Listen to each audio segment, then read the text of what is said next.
Chapter 5:36. Swoosh. A rich orange light shot into the sky from the arena. It was another heavenly book that attracted the power of heaven and earth. Furthermore, it was a superior grade spiritual book. The first spiritual book in the arena was actually a superior grade spiritual book. The short sword that became the carrier of the spiritual book was slowly placed on the table. The creator was a young man of about 27 or 28 years old. He slowly stood up and cried tears of joy to the sky. "It's a book, a book? It's a superior grade spiritual book. Father, do you see it? Your child has become a book. I didn't disgrace my ancestors. The time for our Sikong family to rise again has come." Before he could finish crying, another orange beam of light shot into the sky beside him. Swoosh. It was another heavenly book that attracted the power of heaven and earth. The light was even more intense. It should be a superior grade spiritual book. The girl beside the spiritual book stood up slowly. It was Man Tingfang. She walked to the examiner's table with an exquisite shield and said with a smile, "Father, your daughter has written a superior grade spiritual book."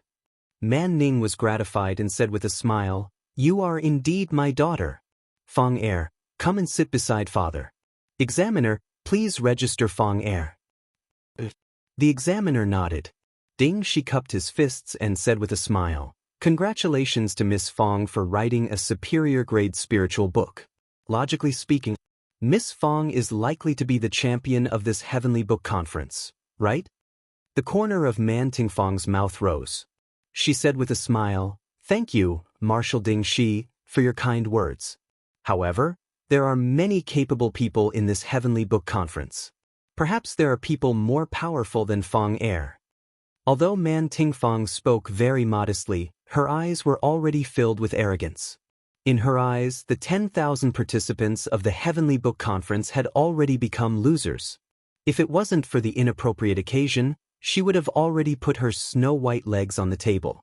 Ding Shi smiled without saying anything. The youngest daughter of the Sunset Marquee Man Ning had been spoiled and pampered since young.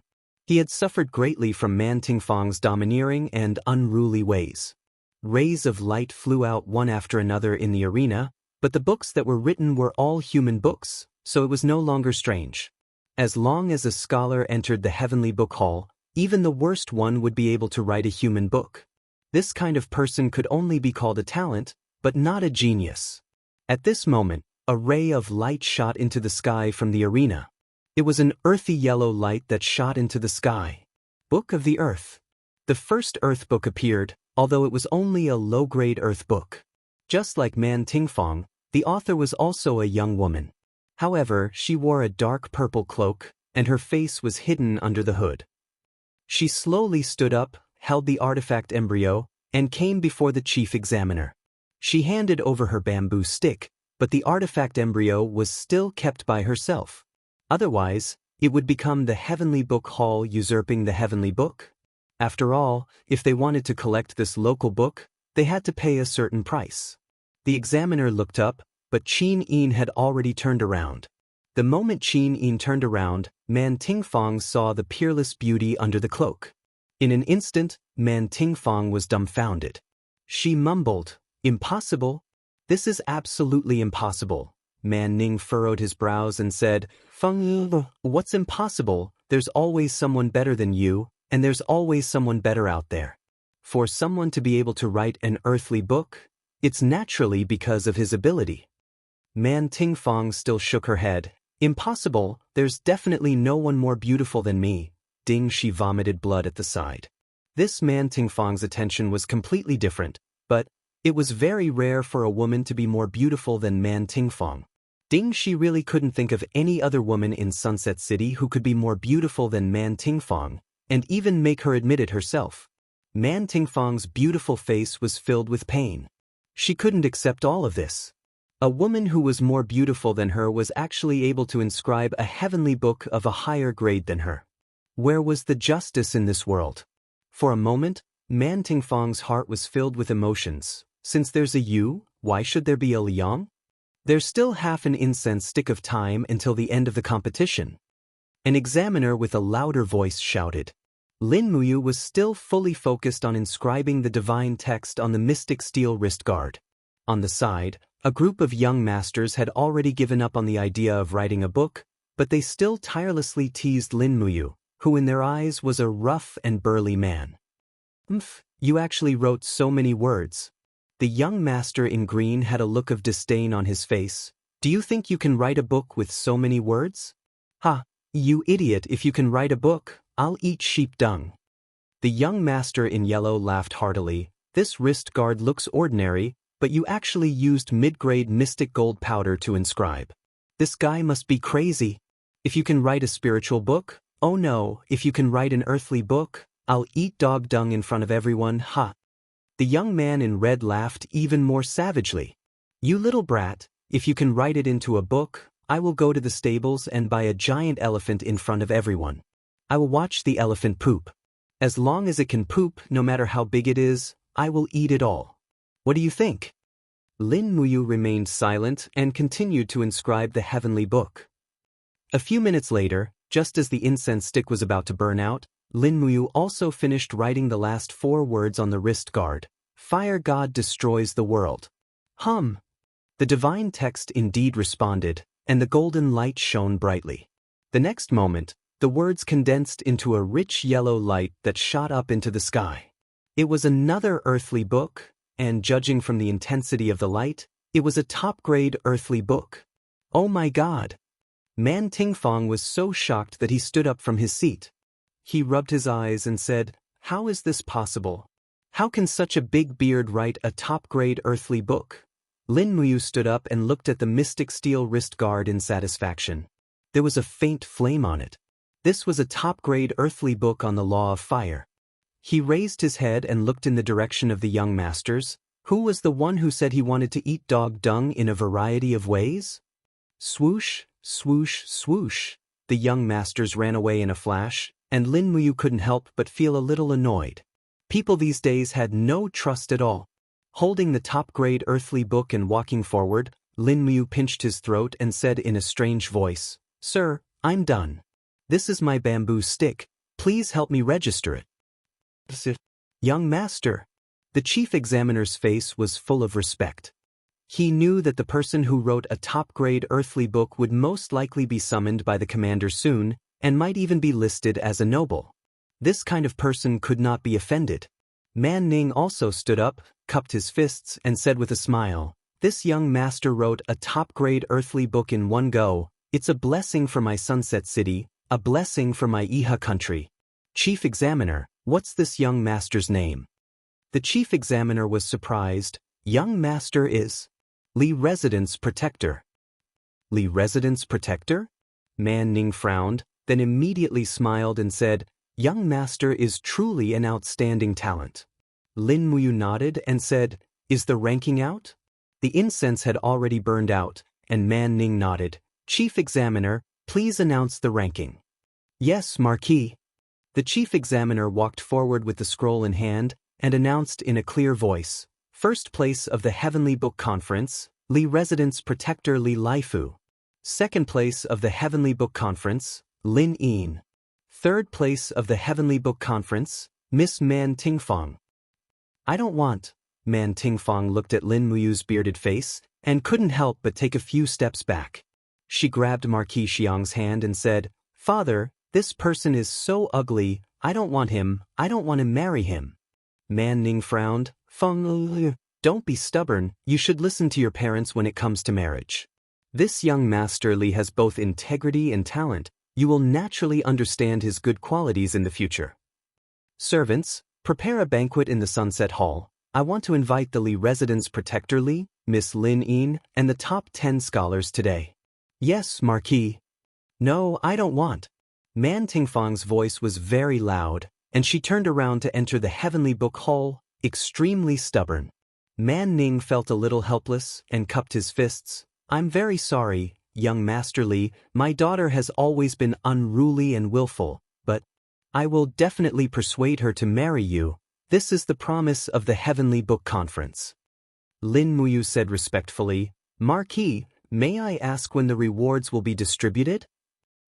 Man Ning couldn't help but laugh, and immediately said, Chief Examiner, please give young Master Li and Miss Lin the corresponding gold tickets. The Chief Examiner walked forward and presented the prepared gold tickets. Lin Muyu received 80 gold tickets worth 100,000 each, and Qin Yin received 20. This time, the two of them had earned a total of 10 million Jin Yin dollars. The Sunset Hall began to prepare for the noon banquet, while Lin Muyu and Qin Yin looked at each other and smiled. The money was already in their hands, it was time to slip away. The Heavenly Book Conference was very complicated, and it was not difficult to slip away. Lin Muyu suddenly activated the Holy King realm to suppress a few guards, and immediately blended into the crowd with Qin Yin. They found a war horse in the periphery, and the two of them leaped onto the horse and rode straight to the north gate of Sunset City. There were not many people in the alleyway. It seemed that everyone had gone to watch the Heavenly Book Conference. However, they had not gone far when they suddenly heard the sound of horse hooves in front of them. A group of Iha Nation cavalry, led by a young girl, rushed over. That young girl was Man Tingfang. "Oh no," Qin Yin whispered, "has our identity been exposed?" "Not necessarily," Lin Muyu said calmly. "Let's go and see what she has to say." Man Tingfang pointed a finger in the distance and said, "That bearded man, you actually used a trick to write a top-grade Earth book? What a despicable person. This young lady will never marry someone as despicable as you. Men, capture him, I want to interrogate him properly." The guard at the side looked helpless. "Miss Fang, if we disrespect the Heavenly Book Conference's champion, we won't be able to bear the Marquis's wrath." Man Tingfang gritted her teeth. "A bunch of trash. If you don't do it, I'll do it myself." As she said that, Man Tingfang suddenly pulled out a thin sword and urged her horse to charge over. Lin Muyu could not help but find it funny. She urged her horse forward, a faint ruler's battle flame circulating in her palm. Just as Man Tingfang pulled out her sword, her palm gently flipped, and a suction force wrapped around the sword's blade. With a sudden tug, Man Tingfang fell from her battle horse. However, at the same time, she reached out and grabbed Lin Muyu's fake beard. With a swoosh, she pulled the fake beard down and dropped it to the ground. Man Tingfang looked up and saw that Lin Muyu had transformed into an incomparably handsome young man after losing his beard. Moreover, a faint ruler's battle flame was enshrouding his body. One look and it was obvious that his cultivation was not ordinary. In an instant, Man Tingfang's heart was in a mess, and her face turned red. She said, "You're not allowed to leave. The champion of the Heavenly Book Conference must marry me."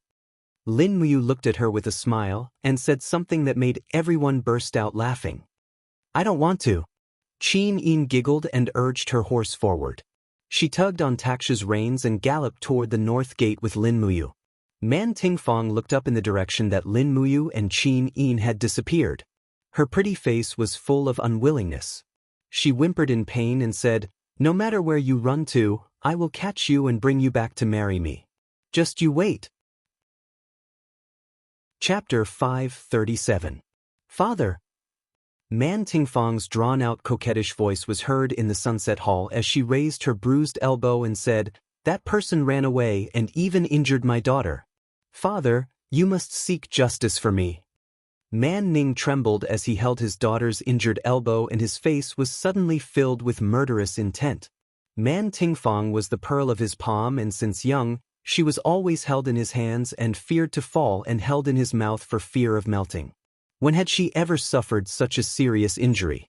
Suddenly, Man Ning gritted his teeth and said, "Scoundrel, who is it that injured my Fanger to this state?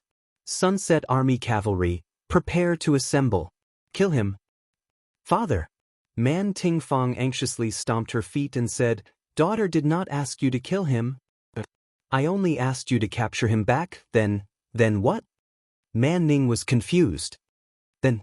Man Tingfang's face was flushed red as she said, "Then according to the agreement of the Tianshu conference, my engagement with him, what did you say?" Man Ning's body trembled. The first place of the Tianshu conference, the Li Residence's guard, ran away? Yes, he ran away with the second place, Lin Yin. How can this be? Man Ning flew into a rage as the fats on his fat body trembled. Someone, immediately send an order to Marshal Dingxi to send out the army to search for those two people. Send a letter to inform the steel walls to investigate these two people. We must not let the Li residence's inner courtyard, who holds the Earth Book, leave the Swift White Province. He is my man.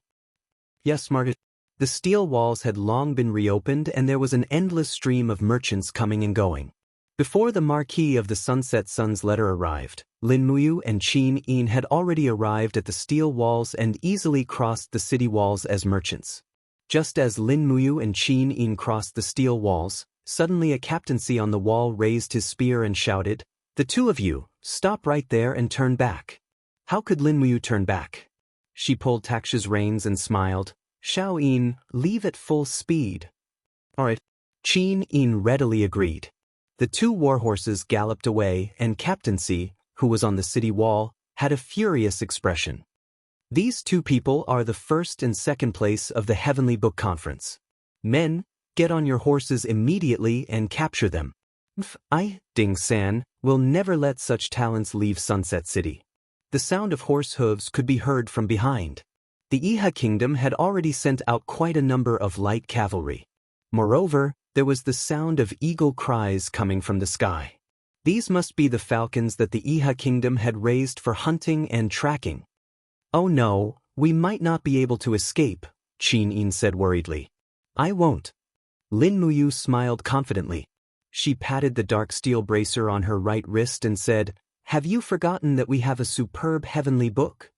Now it's time to see the power of a superb heavenly book." As she spoke, she activated the power of the heavenly book with a thought. A khaki-colored power of the heavens and earth descended from the sky and shone on Lin Muyu's bracer. The next moment, as Lin Muyu activated her thoughts, the sky suddenly turned blood red. Immediately, a fiery red rain began to fall.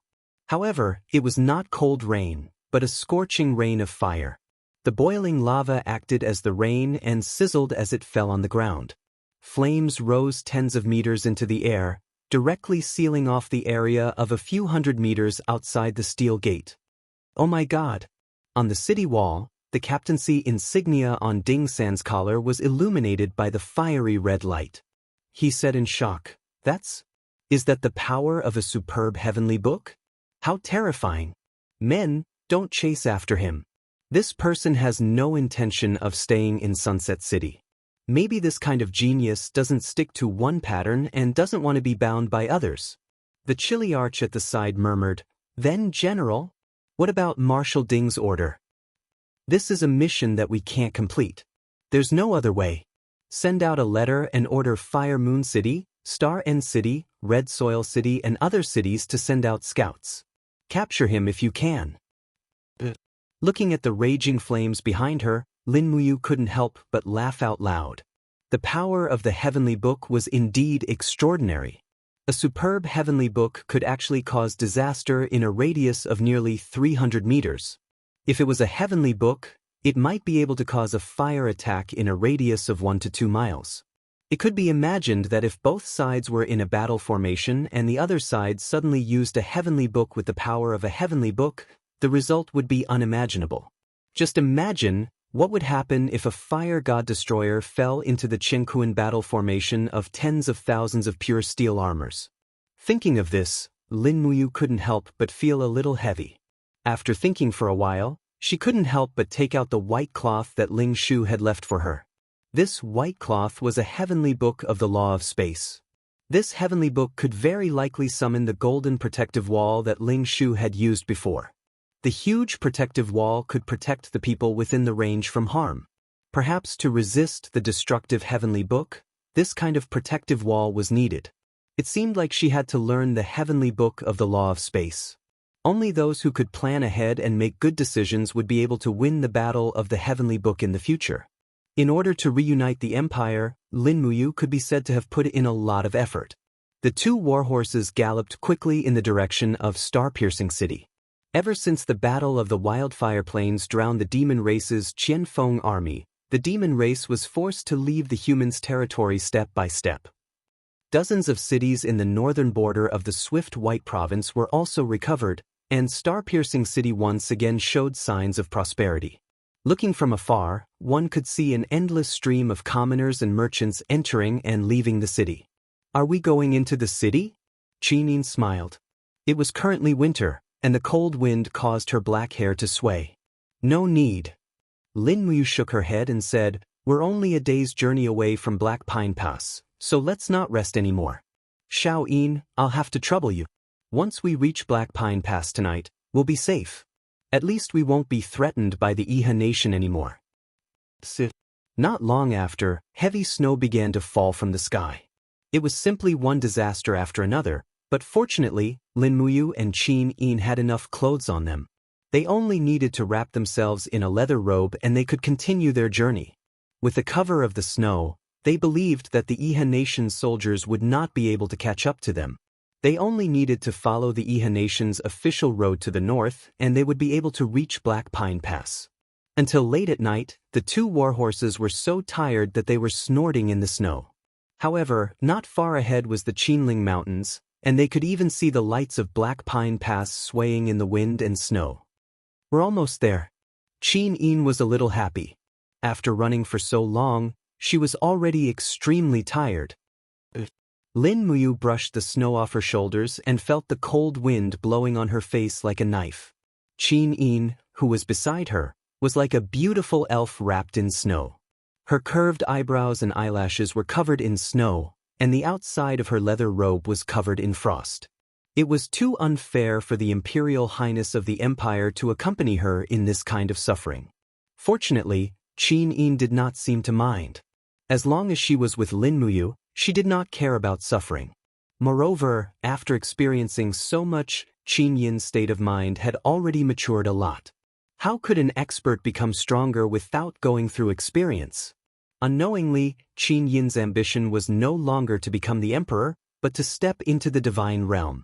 After all, the latter ambition was even greater. Be careful. Lin Muyu looked at the flickering flames in front and said, there's the Iha nation's army. Less than 5 miles away from Emosong Pass, there was a checkpoint set up by the side of the road, and there were camps by the side of the road. The Iha nation had stationed at least tens of thousands of troops here to prevent the imperial army from Emosong Pass from the south. Thinking about it, there were constant small conflicts between the empire and the Iha nation. How could Ding Shi let down his guard here? Tuck, tuck, tuck. The sound of hooves could be heard in the curtain of snow, and hundreds of Iha nation's armored cavalry rushed over in the flickering torches. Some were holding torches, while others pulled out their steel swords. The centurion in the lead said coldly, "Who are you? Don't you know that the pass is sealed at night? Go back immediately. All merchants are only allowed to enter Emosong Pass during the day." Qin Yin urged her horse forward slowly, and said in a very ethereal voice, "Sir, we have already come this far. If we go back, I'm afraid the horses will not be able to keep up. There is no place for us to stay within dozens of miles. I'm afraid my brother and I will freeze to death in the snow." The centurion raised his eyebrows and said, "So what if you freeze to death? That's your business. Anyway, this place has entered the night martial law. You two go back immediately, or you will be killed." "Is that so?" Lin Muyu urged her horse forward slowly and suddenly raised her palm. Immediately, the king's fighting flame soared, and an invisible domain pressed down. The group of Iha nation's armored cavalry stood there dumbfounded, unable to move. "All right, let's go." Lin Muyu smiled. For a saint-level combatant to pass through 100 ordinary soldiers was simply too easy. Takshu let out a long neigh and galloped forward. Lin Muyu raised his hand and pulled out his star's sword. He easily split the staghorn wood that served as a roadblock into two, and disappeared into the curtain of snow with Qin Yin. This level of obstruction was like child's play to him. After nearly 2 minutes, the group of Iha nation's soldiers finally woke up from the shock of the coercion. However, their meridians were numb, and they could not help but rub their joints and blood vessels. All of their faces were pale. The centurion asked doubtfully, "What happened just now? Was it the coercion of the sanctuary?" "Yes." A 10-man squad leader said respectfully, "That person must be a sanctuary powerhouse, and he went straight to Ink Pine Pass. He should be a cultivator from the Empire." "Humph," The Empire's cultivators are getting more and more arrogant. Forcefully breaking through the pass? I really don't know if Marshal Ding Shi's decision to restore the trade between the North and the South is right or wrong. The 10-man squad leader said resentfully, Marshal Ding Shi is farsighted. Moreover, if we don't restore the trade, I'm afraid it'll be difficult for us to obtain the rich minerals and resources from Lingbei.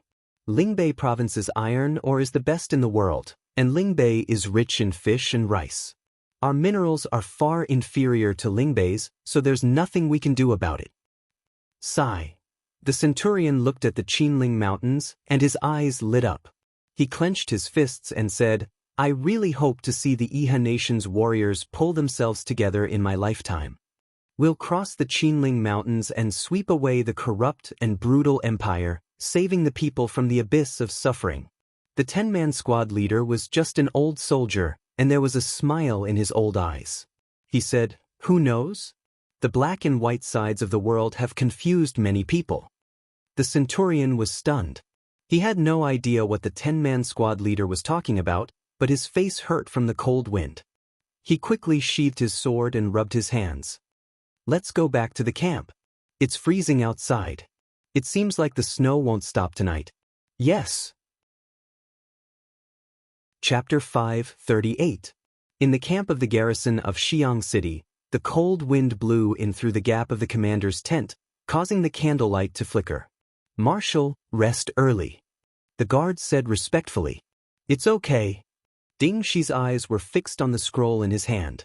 The words recorded on the scroll were the military book left by Xiang Wenyin, the military god. It was a page about the Qianquan battle formation.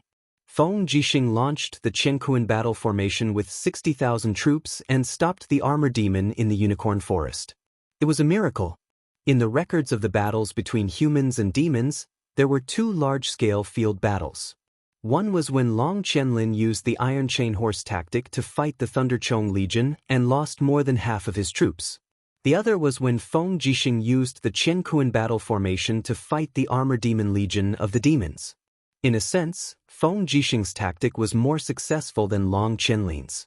If he could use the Qianquan battle formation more skillfully, he might be able to defeat the demons with this tactic. Voila!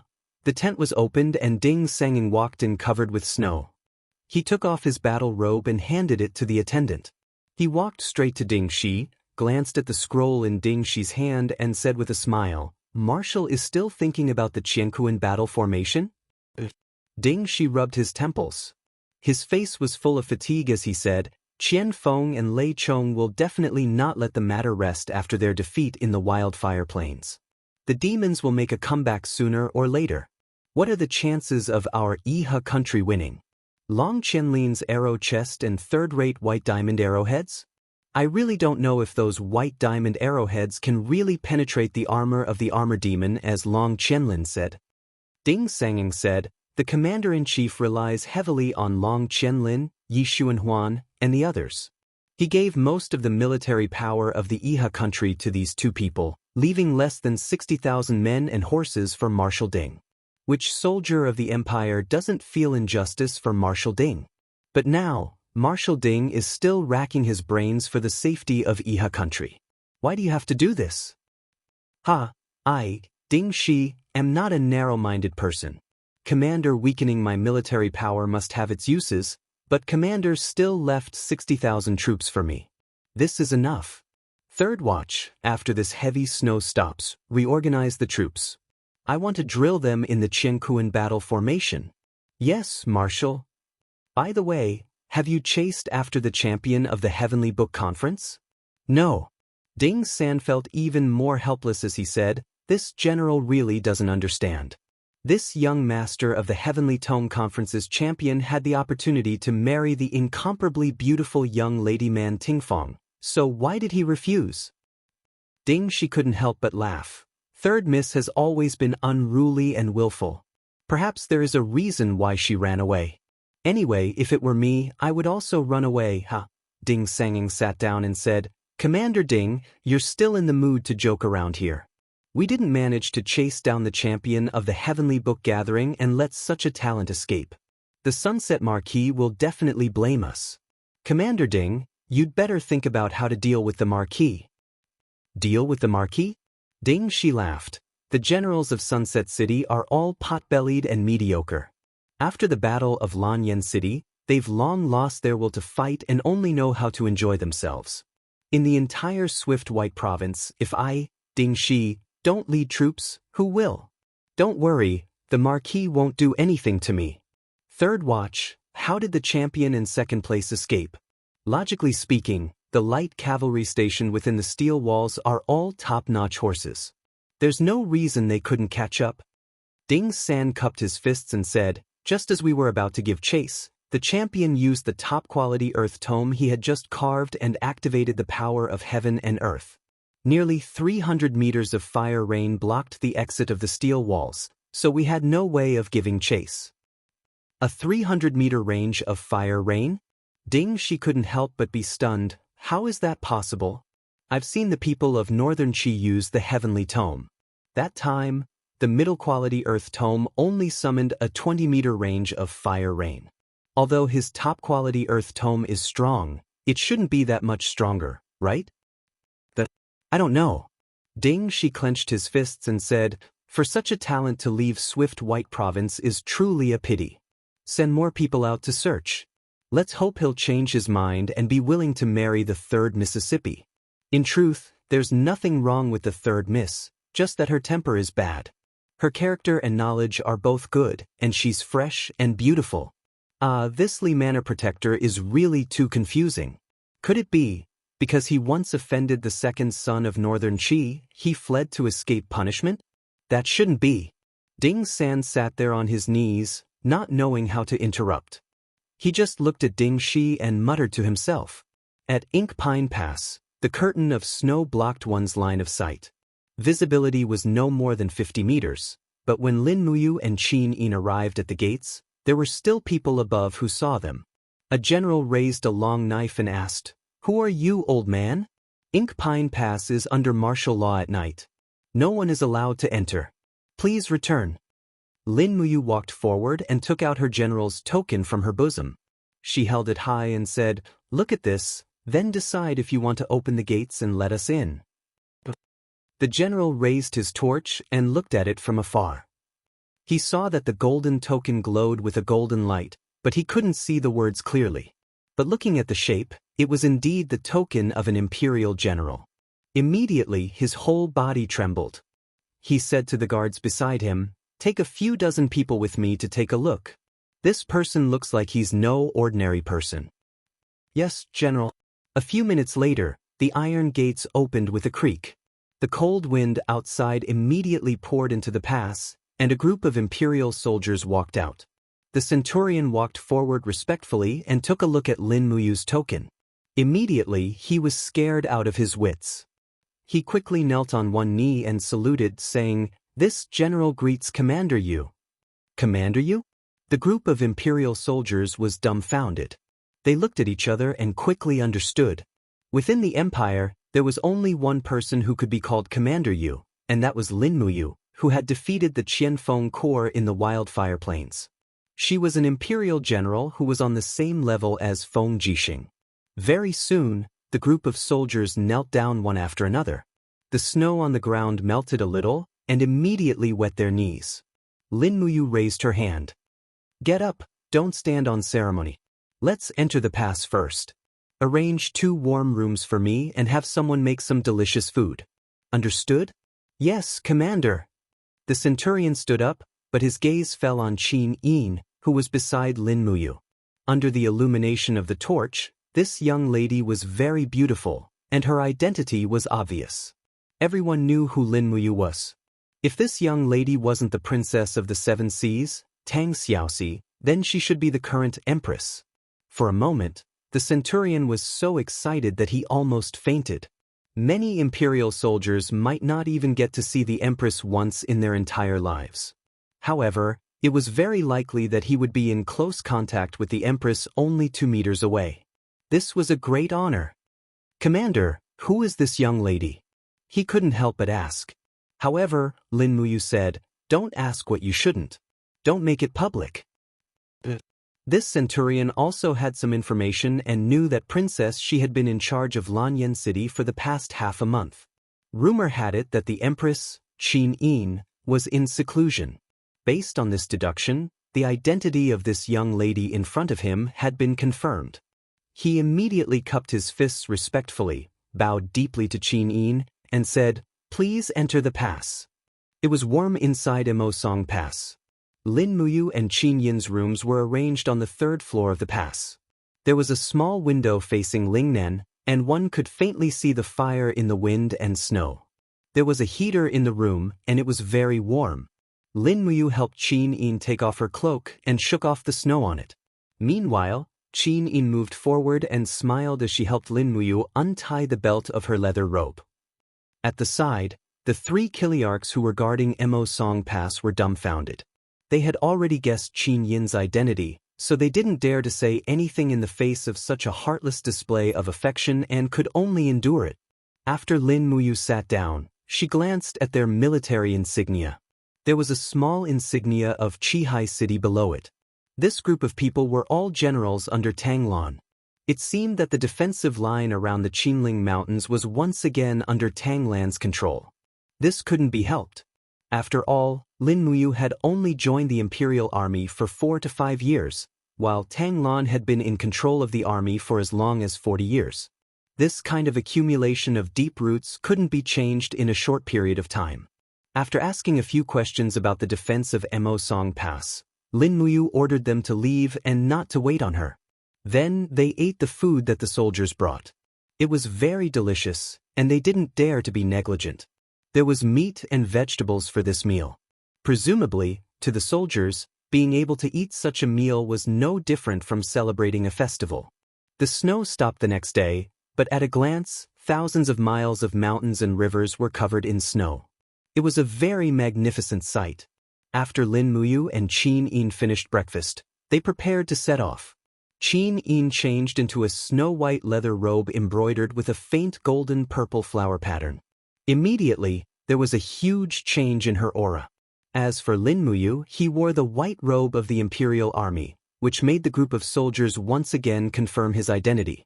There were 500 cavalrymen from Emosong Pass to escort them back to Lanyan City, so that they could take care of each other along the way. Lin Muyu had a pile of treasures in her arms, so she had to be careful. When they passed by Bugu City, she mobilized 500 cavalrymen, and when they passed by Coldstar City, she mobilized another 1,000 cavalrymen. When they entered the North Ridge province 2 days later, she already had an army of 3,000 cavalrymen. As for this army, Lin Muyu didn't want to return it. Instead, she asked Qin Yin to directly leave an imperial edict, and these 3,000 cavalrymen were directly added to the Dragon Guard battalion and handed over to Wei Chou for training. On one hand, it could weaken Tanglan's forces in the Earth Star province, and on the other hand, it could slightly strengthen the Dragon Guard battalion. Chapter 539. After returning to Lanyan City, the first thing Lin Muyu did was to write down a complete volume of the divine tomes of the laws of fire, wind, lightning, and life based on her memory. However, there was only one volume, and it was kept by Tang Xiaoxi. Qin Yin and Tang Xiaoxi studied it together. Thus, the inscriptions on the divine tomes of the 8 laws in the Heavenly Tome Forest were all under the control of the Zetian Palace. In the 3 days after returning to Lanyan City, Lin Muyu tried many times to write a divine tome, but she failed again and again. The key to writing a book was related to one's state of mind, but not every inscription could draw upon the power of heaven and earth. In 3 days, Lin Muyu inscribed nearly 20 tool embryos, but only 2 books were completed. One was a middle-grade earth book, and the other was a high-grade earth book. The rest were all failures. On the other hand, Qin Yin had completed 3 books, 1 low-grade earth book and 2 top-grade spiritual books. This made Tang Xiaoxi extremely envious. After a trip to the Heavenly Tome Forest, Qin Yin's cultivation in Heavenly Tomes was already firmly above Tang Xiaoxi's. In the afternoon, Jin Xiaotang appeared in the Valiant Dragon Legion's camp. She was dressed in a beautiful green robe, and when her gaze fell on the embryos in front of Lin Muyu, she could not help but light up with joy. Wow! Is this a high-grade earth book? This is a middle-grade Earth book, and there's also a low-grade Earth book. Are these two embryos top-grade spiritual books? Oh my God, were all these divine tomes written by Brother Yu? Jin Xiaotang was overjoyed. Not all of them. Lin Muyu did not tell her that 3 of them were written by Empress Qin Yin. After all, this was too shocking. It was too early for news that Empress Qin Yin was well-versed in the law of light to spread. She said, only 2 were written by me, and the rest were written by my friends. Xiaoying, how much can these divine tomes sell for? I'm not sure about the others, but this high-grade wind law tome should be worth at least this much. She extended her index finger. 10 million? Lin Muyu was overjoyed. Can you really sell it for that much? Maybe more expensive. Jin Xiaotang said, up until now, very few of the masters in the Heavenly Tome Pavilion have been able to write an upper-tier Earth Tome. This upper-tier Earth Tome is probably the most powerful Heavenly Tome in Lanyan City. Brother Yu, are you sure you want to sell this book? Lin Muyu muttered to herself for a moment. She thought about how powerful the Earth Tome was. If it were to fall into the hands of a thief, the consequences would be unthinkable. She said, I'm not selling it. It's just a display item to increase the Chamber of Commerce's popularity. All right. Jin Xiaotang readily agreed. Lin Muyu smiled. In the future, don't sell the tomes of heaven that I write that are above the level of earthly tomes. They are only for display.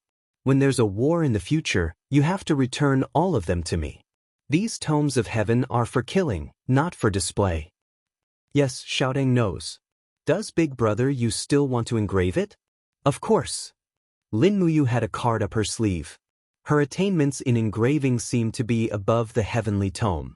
Furthermore, engraving was a passive ability, so it was not impossible to use it to earn money. Perhaps she could only rely on engraving to earn money in the future. The next day, Heavenly Tome Pavilion. What? Ji Lin's hand trembled slightly, and the tea in his teacup spilled onto the ground. He looked up at Ji Shang and said, say that again. Did I hear wrongly? The Purple Flower Chamber of Commerce displayed a upper-tier Earth Tome? Yes, grandfather. Ji Shang said respectfully, it's a upper-tier Earth Tome of the Law of Wind. It's very rich in spiritual power. Once it activates the power of heaven and earth, its might will be unimaginable. I really don't know who was able to engrave such a heavenly tome pavilion. At the side, the Lu residence's patriarch, Lu Yen, took a sip of tea and said, Lord Steward, it looks like there's another capable person in Lanyan City besides the Heavenly Tome Pavilion. It's a pity that such a talent was not used by our Heavenly Tome Pavilion. Ji Lin said, does Lord Lu Yen know who wrote this upper-tier Earth Tome? I don't know. Lu Yen said, but I can deduce that this person must be inextricably linked to the Purple Flower Chamber of Commerce. Otherwise, he wouldn't have displayed this priceless artifact embryo in the Purple Flower Chamber of Commerce. Isn't he afraid of someone snatching it? Ji Shang said, Lord Lu Yen might not know this, but the Purple Flower Chamber of Commerce has at least 200 divine temple experts guarding it. Let alone snatching it, they can't even take a glance at it. Lu Yen stroked his white beard and said, Steward Ji Lin, the waters of Lanyan City's Heavenly Tome realm are getting murkier and murkier. I'm afraid this isn't a good thing. It's obvious that someone wants to establish a faction outside of the Heavenly Tome Pavilion. If we don't handle this matter properly, I'm afraid that the Heavenly Tome Pavilion will fall out of favor with Her Highness.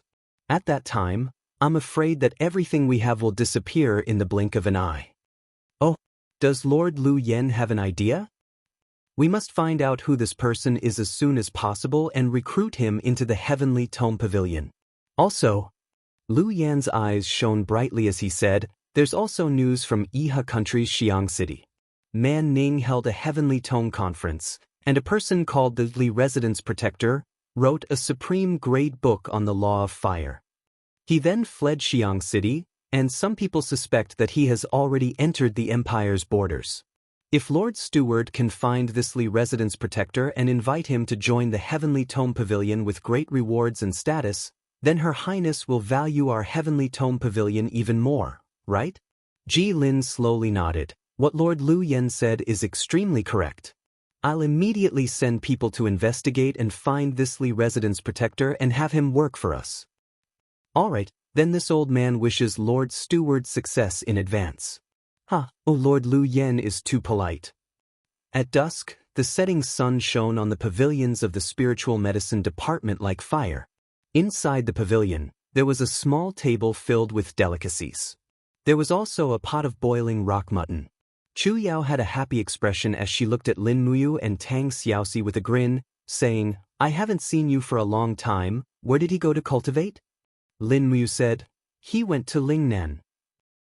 Chu Yao blinked her starry eyes and did not ask further, smiling, looks like Yu's cultivation should have improved quite a bit.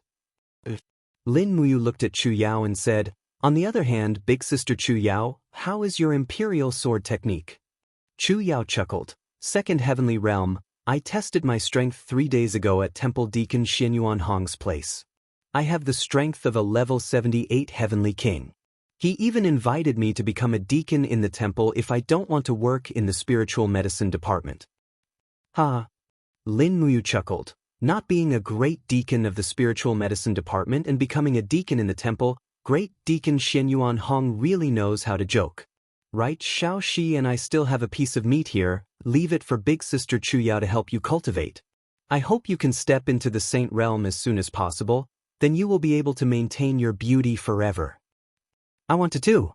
Chu Yao pursed her lips and said, the people in the spiritual medicine division said that if I can't step into the saint domain within these 2 years, then it will be too late. At that time, even if I step into the saint domain, I will be an old woman. Wu, you said that after 30 years, when I step into the saint domain, I will become Grandma Chu Yao. And looking at you and little Shi who are still so young, I will want to die. At this point, Chu Yao's voice was indescribably sorrowful. Lin Muyu could not help but smile. No, Xiao Shi and I will not watch you grow old. Tang Xiaoxi also smiled, saying, right, if big sister Chu Yao needs anything, Mu and I will do our best to help. I have good news for you, big sister Chu Yao. Oh, what good news? Tang Xiaoxi sat up straight, puffed out her round chest, and said with a smile, outside the demon subduing pass, the demon clan guards the forest of the Infinity Edge, and now they have joined the savage tribe to guard the forest of the Infinity Edge. Just half a month ago, a wandering traveler from the desert said that he had seen a powerful hermit in the desert, and the martial art he was good at was Lord Chu Huayin's unique martial art, the star-picking finger. So half a month ago, I entrusted the demon clan to look for this hermit, bringing a large sum of money and a sword used by Lord Chu Huayin as a keepsake, hoping to find the mental cultivation method of the star-picking finger from him. As she said this, Tang Xiaoxi paused for a moment and then said with a smile, the star-picking finger is a unique martial art, and the mental cultivation method naturally has its own marvelous aspects. If big sister Chu Yao can learn the star-picking finger, I believe it will not be a problem for you to step into the saint realm in 1 or 2 years. Big brother's star-picking finger. Chu Yao was slightly absent-minded, and then she raised her head and said gratefully, if big sister Xiao she can find the mental cultivation method of the star-picking finger, Chu Yao will be eternally grateful, and the star-picking finger will definitely become the unique martial art of the Chu clan, passed down from generation to generation. Tang Xiaoxi couldn't help but laugh. Good, that's for sure. Suddenly, she seemed to think of something and said with a smile, passed down from generation to generation of the Chu clan? It seems that big sister Chu Yao has already found a man to marry, right? Chu Yao was stunned and said, no, Xiao Shi, you are thinking too much? As she said that, Chu Yao looked at Lin Muyu faintly, and immediately, Lin Muyu was stunned, and she almost spat out the wine that she had just taken a sip of. She said, big sister Chu Yao, are you thinking of something crazy? Chu Yao smiled without saying a word. She was also shocked by the crazy idea in her heart, but after thinking about it carefully, she felt that it was a great temptation, and it was indeed feasible. After experiencing the upheavals of the past few years, Chu Yao had also become stronger and more independent, but the thoughts in her heart had also become more stubborn. Her thoughts were very simple. If she couldn't give birth to the child of the person she loved, Then what was the point of being a woman? But this idea was too bold, and she had to eat a piece of goat meat to calm herself down.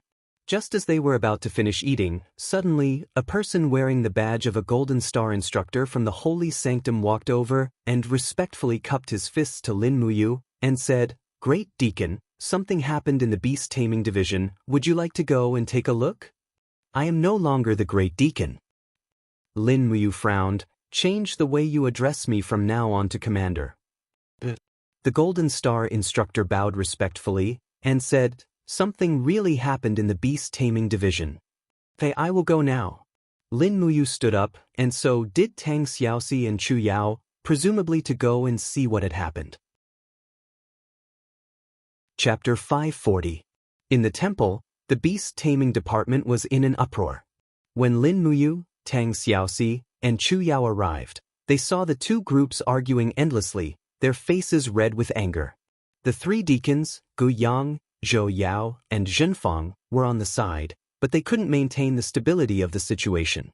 Deacon Xianyuan Hong didn't interfere with the management of the beast taming department, so he didn't appear. At the edge of the beast pen, a young Silver Star sparring master hugged a dead swift wolf and cried incessantly. There were claw marks on his arm and blood flowed out. A middle-aged sparring master next to him patted his shoulder and said, "Bull, don't cry. Now that the swift wolf is dead, we can just go to the dragon-seeking forest and catch another one. Don't provoke them anymore." The young sparring master wiped his tears and said, "Uncle Zhao, you saw it too. Those instructors don't even treat us sparring masters as human beings. We agreed to stop the fight, but Zhang Cheng let his bloodthirsty tiger bite my swift wolf to death." Not far away, a Silver Star instructor who was caressing the bloodthirsty tiger's head sneered and said, "Niu Bei, if you're willing to bet, you must be willing to accept your loss. Since we've agreed to a duel and my bloodthirsty tiger accidentally killed your swift wolf, you should just accept your fate. Stop crying and act like a man. At most, this young master will pay you back. A swift wolf cub is at most 20 Jin coins. This young master can afford it." Bull said angrily, "You are also a beast-taming master, and you have also learned the beast-taming art. Don't you know that after the spirit fusion, the master and pet's consciousness become one? You killed my swift wolf, just like you killed me once. Do you know that kind of pain and despair? My pet doesn't want to die. I can feel its cries for help. You, people like you don't understand." Zhang Cheng stood up and said indifferently, "Then what do you want? Do you want to fight me? If so, I accept your challenge, but the next person to die might be you and not the wolf." The bull clam gritted his teeth but did not say anything else. He knew that he was no match for Zhang Cheng. At this time, Lin Muyu parted the crowd and brought Chu Yao and Tang Xiaoxi in.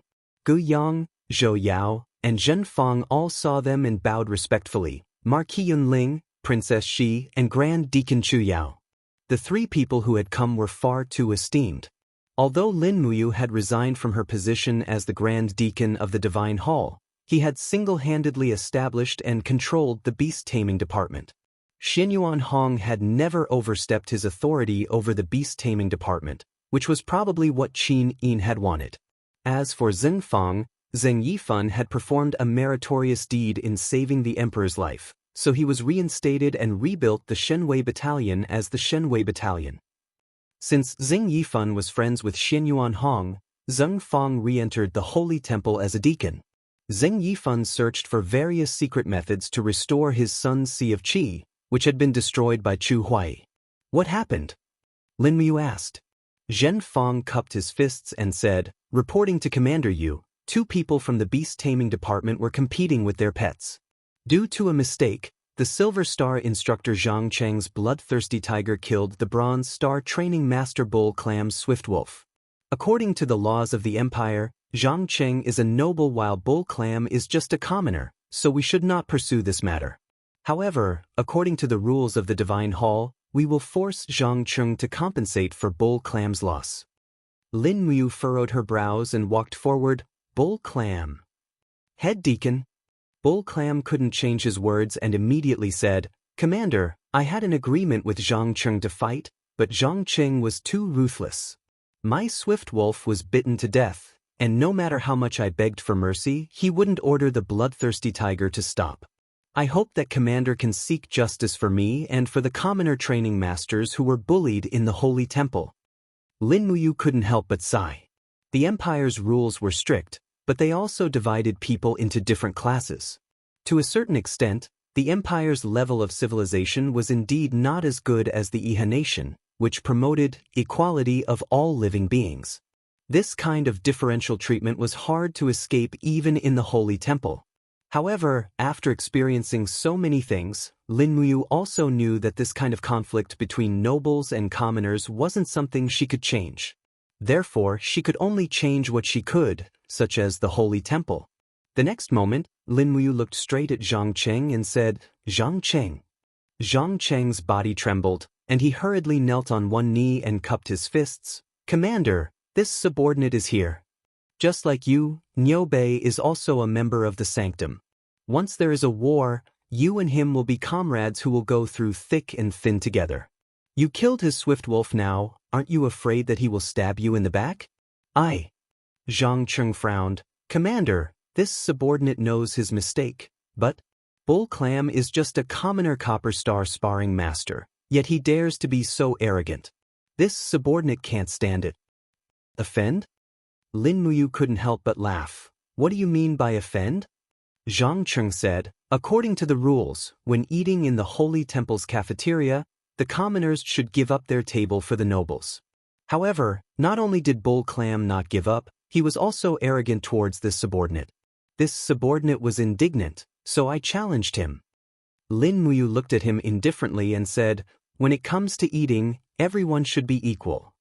It's just that this rule of inequality is imprinted on us when we are born.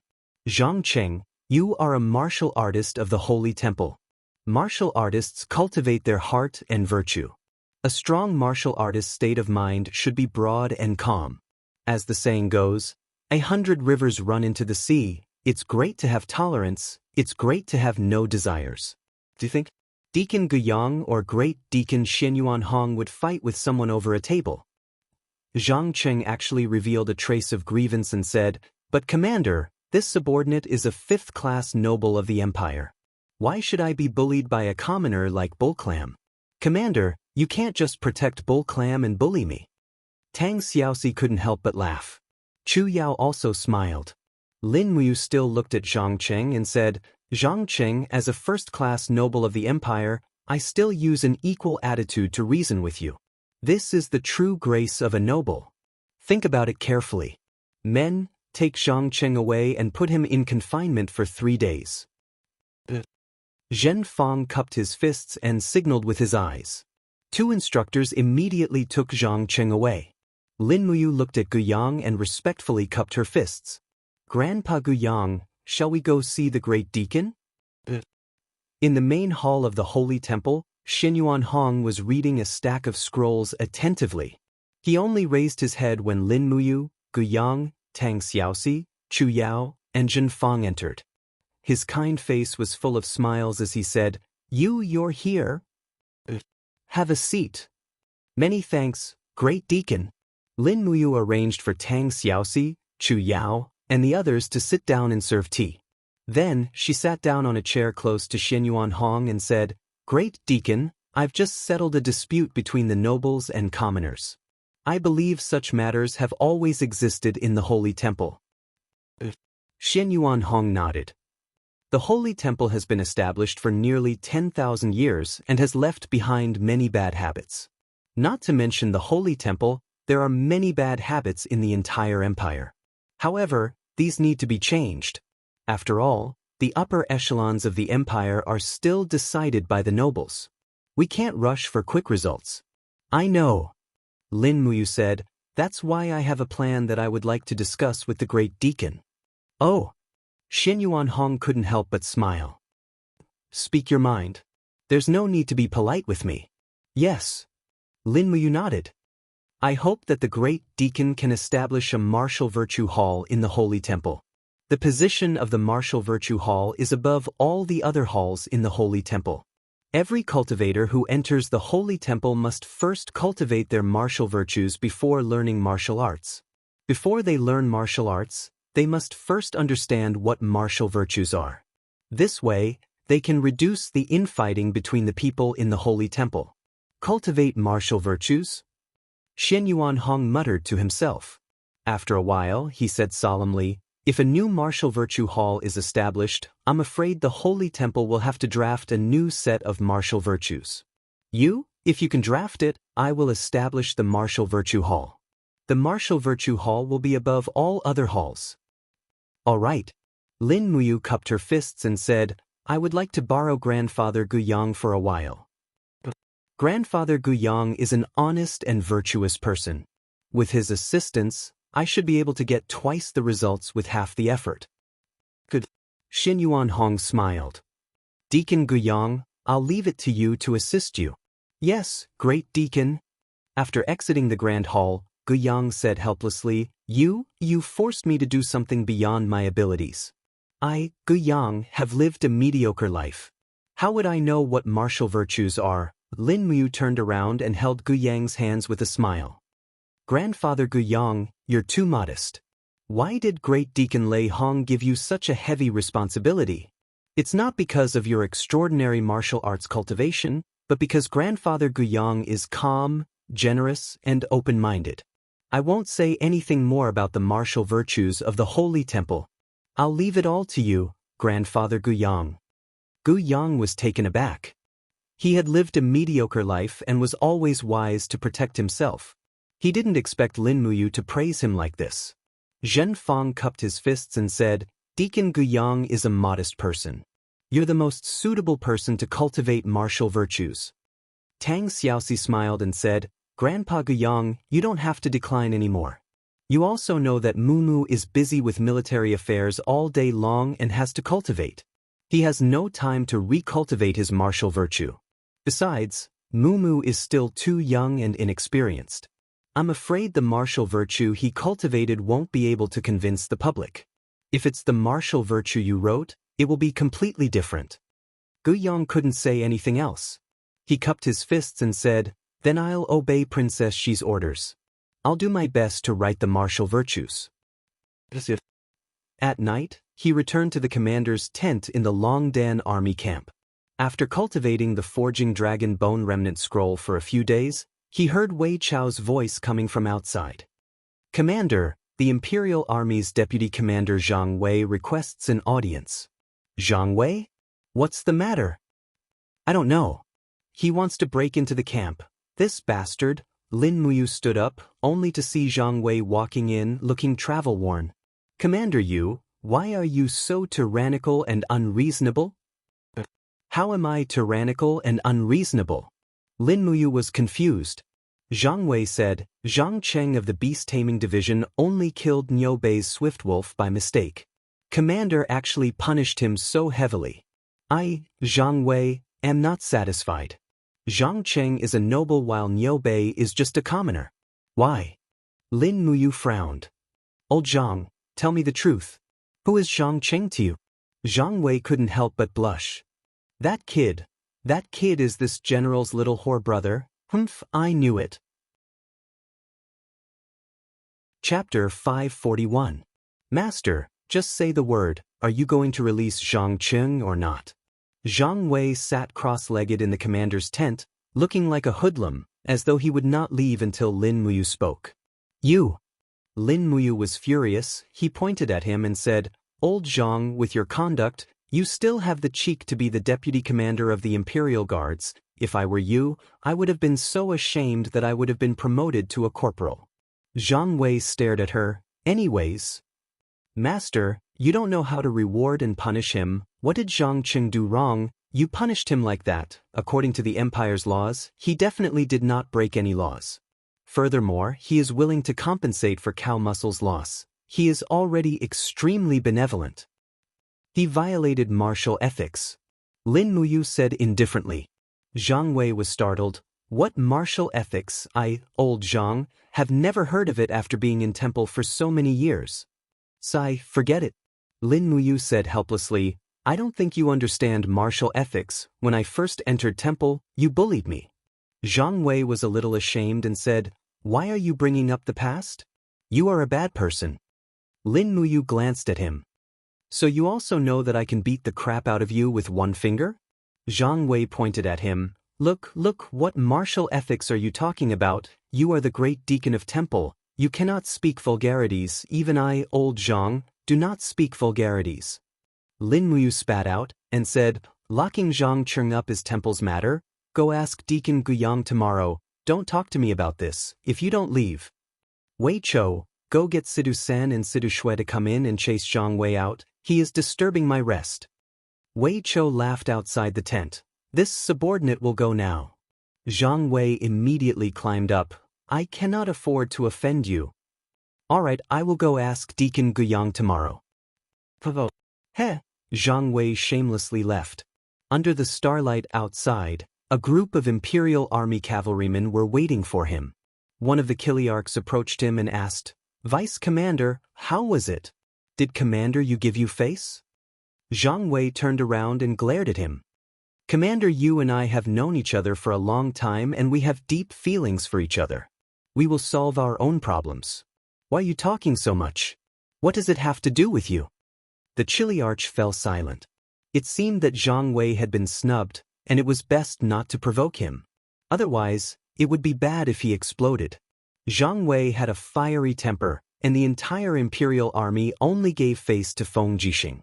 After all, Feng Jixing had already stepped into the Holy King realm. Even 20 Zhang Weis would not be a match for him. Wei Chou strode into the tent, smiling. Commander, you've gone to bed early. Bai Yin will be on duty for the rest of the night, so you can sleep in peace. As for tomorrow's matters, we'll settle them tomorrow. Lin Muyu nodded and suddenly asked, Wei Chou, have you been busy with military affairs recently? It's all right. With General Sen and General Shui's help, I don't have to personally attend to all the affairs of the valiant Dragon Legion. Thus, I've been rather idle these days. That's good. Lin Muyu smiled. Since that's the case, I'll appoint you as the person in charge of the beast taming department. You'll be in charge of it. You've been in charge of it before, so you should know the pros and cons, right? Wei Chou cupped his fists respectfully. The beast taming department currently has at least 200 people. Most of them have cultivated the first 2 volumes of the beast taming art and can fuse with spirit beasts. However, due to limited conditions, they can only tame low-level spirit beasts such as wolves, which are not very useful in battle. That's the problem you need to solve.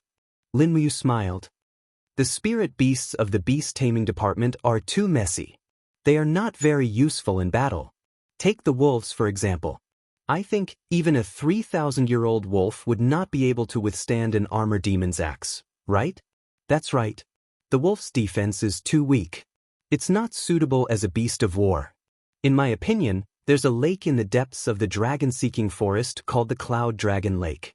A type of land tortoise lives on the lakeside of the Cloud Dragon Lake called the Blazing Black Tortoise. The shell of the Blazing Black Tortoise is extremely hard. Even white diamond arrows can't penetrate it. The Blazing Black Tortoise that has lived for more than 3,000 years will have matured shells. Perhaps a cultivator with a higher cultivation in the beast taming department can tame a blazing black tortoise to aid in battle. Sure. Lin Muyu nodded. I'll leave the taming of the blazing black tortoise to you. Inform me before you set off. I'll go with everyone. We must minimize casualties. Yes, I understand. The next morning, the bell in the Divine Temple reverberated. It was the bell for the Divine Temple's staff to assemble in the morning. More than 1,000 Divine Temple staff stood in great numbers in the huge Divine Temple Square. Lin Muyu, Xin Yuan Hong, and other important higher-ups were also present. Gu Yang held a scroll in his hand and read out the rules of the martial virtues after the establishment of the Martial Virtue Hall. There were a total of 8 virtues: benevolence, loyalty, stopping war, facing the abyss, bravery, self-improvement, openness, and humility. Lin Muyu was very satisfied with the 8 great martial virtues. Getting Gu Yang to write the martial virtues was indeed the right choice. With the establishment of the Martial Virtue Hall, the 8 great martial virtues would be like waves that would constantly affect the Empire's territory outside of Lanyan City. After that, Gu Yang naturally became the first deacon of the Martial Virtue Hall. This was also the result of Lin Muyu's recommendation. After all, if Gu Yang could not do it, he could only do it. To be honest, Lin Muyu did not have much time to waste in the Martial Virtue Hall. In the afternoon, he brought Bai Yin and the other guards to the Zine Flower Merchant Guild. Naturally, it was still Jin Xiaotang who personally welcomed him. Today, Jin Xiaotang was wearing a light pink dress. She was delicate and beautiful, and her youthful appearance was truly enchanting. She gracefully walked forward and said with a smile, "Brother Yu, what do you want to buy from the Merchant Guild today?" Lin Muyu calculated the items in the Qingkuan pouch and said, "Give me the gems I need for the quarter mark. Also, prepare some dark steel and low-grade dark gold powder." Jin Xiaotang was extremely intelligent and had already guessed some clues. She held onto Lin Muyu's hand and walked out of the small hall.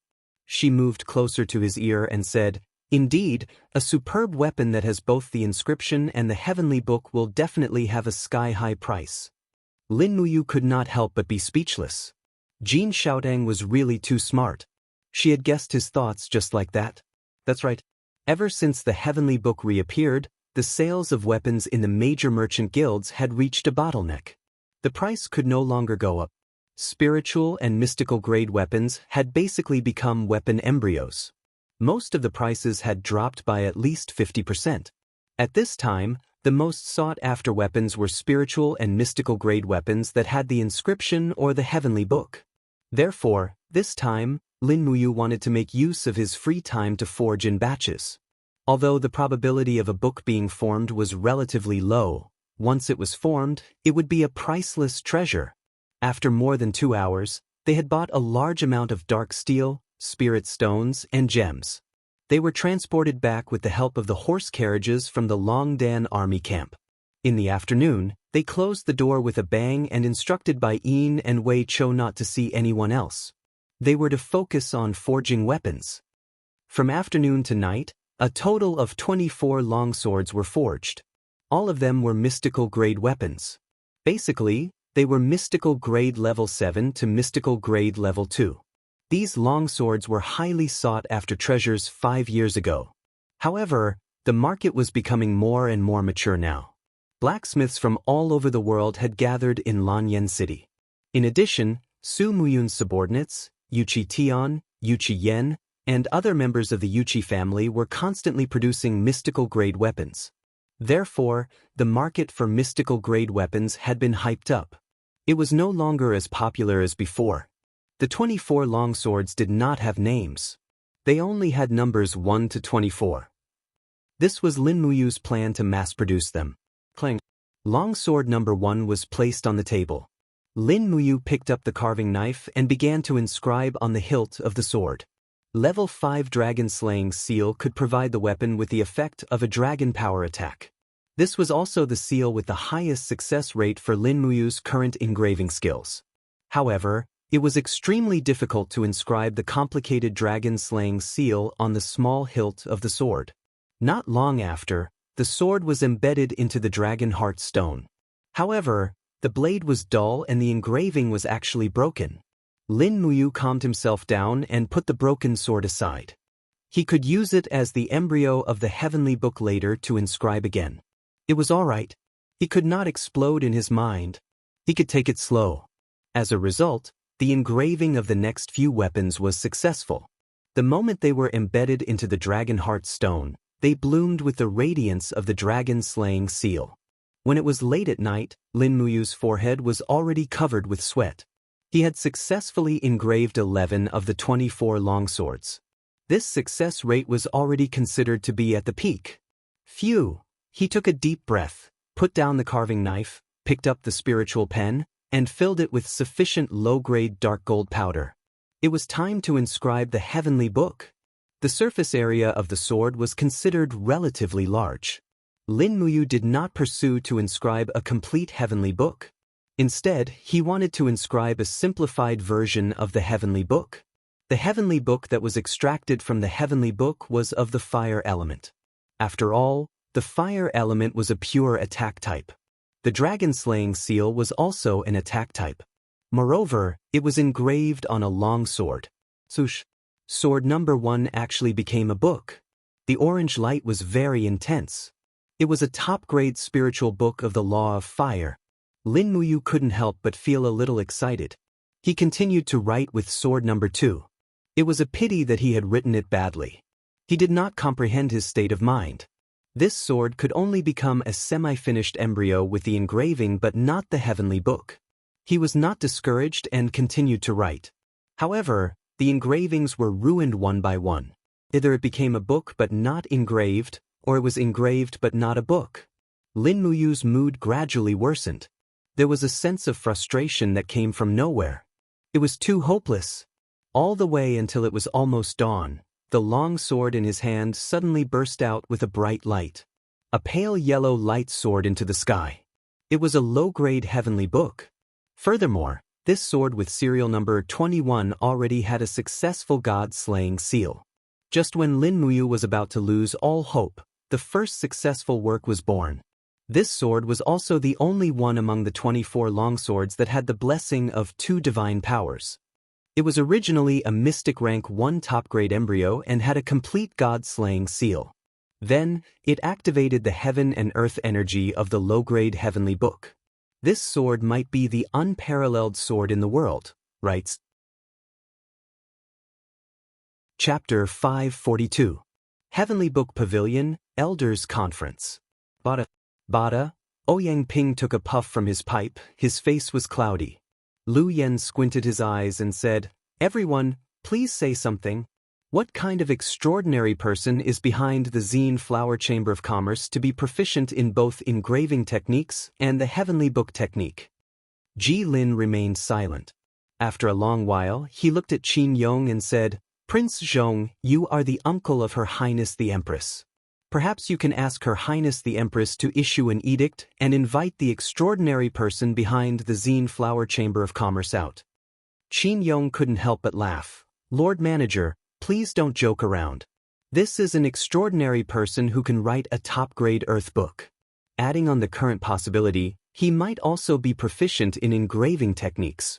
If such an extraordinary person really joins the Heavenly Book Pavilion, do you think Her Highness will promote him to be the new manager?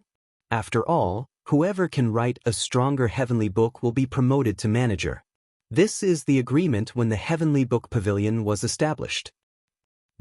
Ji Lin once again fell into silence. He naturally wasn't willing to give up his position as the number 1 person in the Heavenly Book Pavilion. However, no one in the Empire was able to write a heavenly book technique, and that extraordinary person might be the first person to do so. If that was the case, his position as the manager of the Heavenly Book Pavilion would be in jeopardy. Perhaps, letting this extraordinary person remain a mystery was the best outcome. Beside Lu Yen, Lu Feng cupped his fists and said, "Manager Ji Lin, no matter what, we should think of a way. Otherwise, the Zine Flower Chamber of Commerce's limelight will be completely above our Heavenly Book Pavilion. Where will we put our face?" Ji Lin said, "Young Master Lu Feng is right. I heard that young Master Lu Feng is trying to write a top-grade earth book, but I don't know if it's true." Lu Feng frowned. "Junior's writing strength is insufficient. I am truly ashamed that I can't write a top-grade earth book." Lu Ying, who was beside him, said, "Then why don't we go find Jin Xiaotang and ask her who this person is? It's too boring to keep guessing here." Lu Yen hurriedly said, "Don't speak nonsense." Ji Lin took a deep breath, stretched his body, and said, "Everyone, from tomorrow onwards, I will go into seclusion to comprehend the Heavenly Book mantra. The matters of the Heavenly Book Pavilion will be jointly managed by Prince Zhong, Lord Lu Yen, and Lord Ouyang Ping. I hope that everyone can work together and make the Heavenly Book Pavilion the pride of the Empire's Heavenly Book world." "Yes, Lord Steward." In Eagle Nest Mountain, the interior of the mountain was completely dark. In the darkness, one could vaguely see a man with an imposing figure sitting cross-legged on a rock. Streams of dou qi slowly revolved around his body. The flowing dou qi seeped into his skin and formed clouds that lingered around him in the blink of an eye. Layers of golden energy pulsated on the surface of his skin. It was an indestructible energy that originated from the unbreakable Vajra profound energy. He slowly let out a sigh of relief and entered a very peaceful state of mind. Suddenly, his spiritual perception flew out of his body and soared into the sky.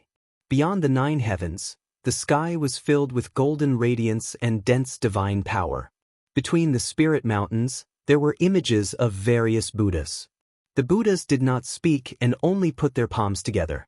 In the next moment, Sanskrit chants appeared beside his ears. It was boundlessly auspicious. Feng Jixing couldn't help but lie down in the sky and accept the baptism of the Sanskrit chants.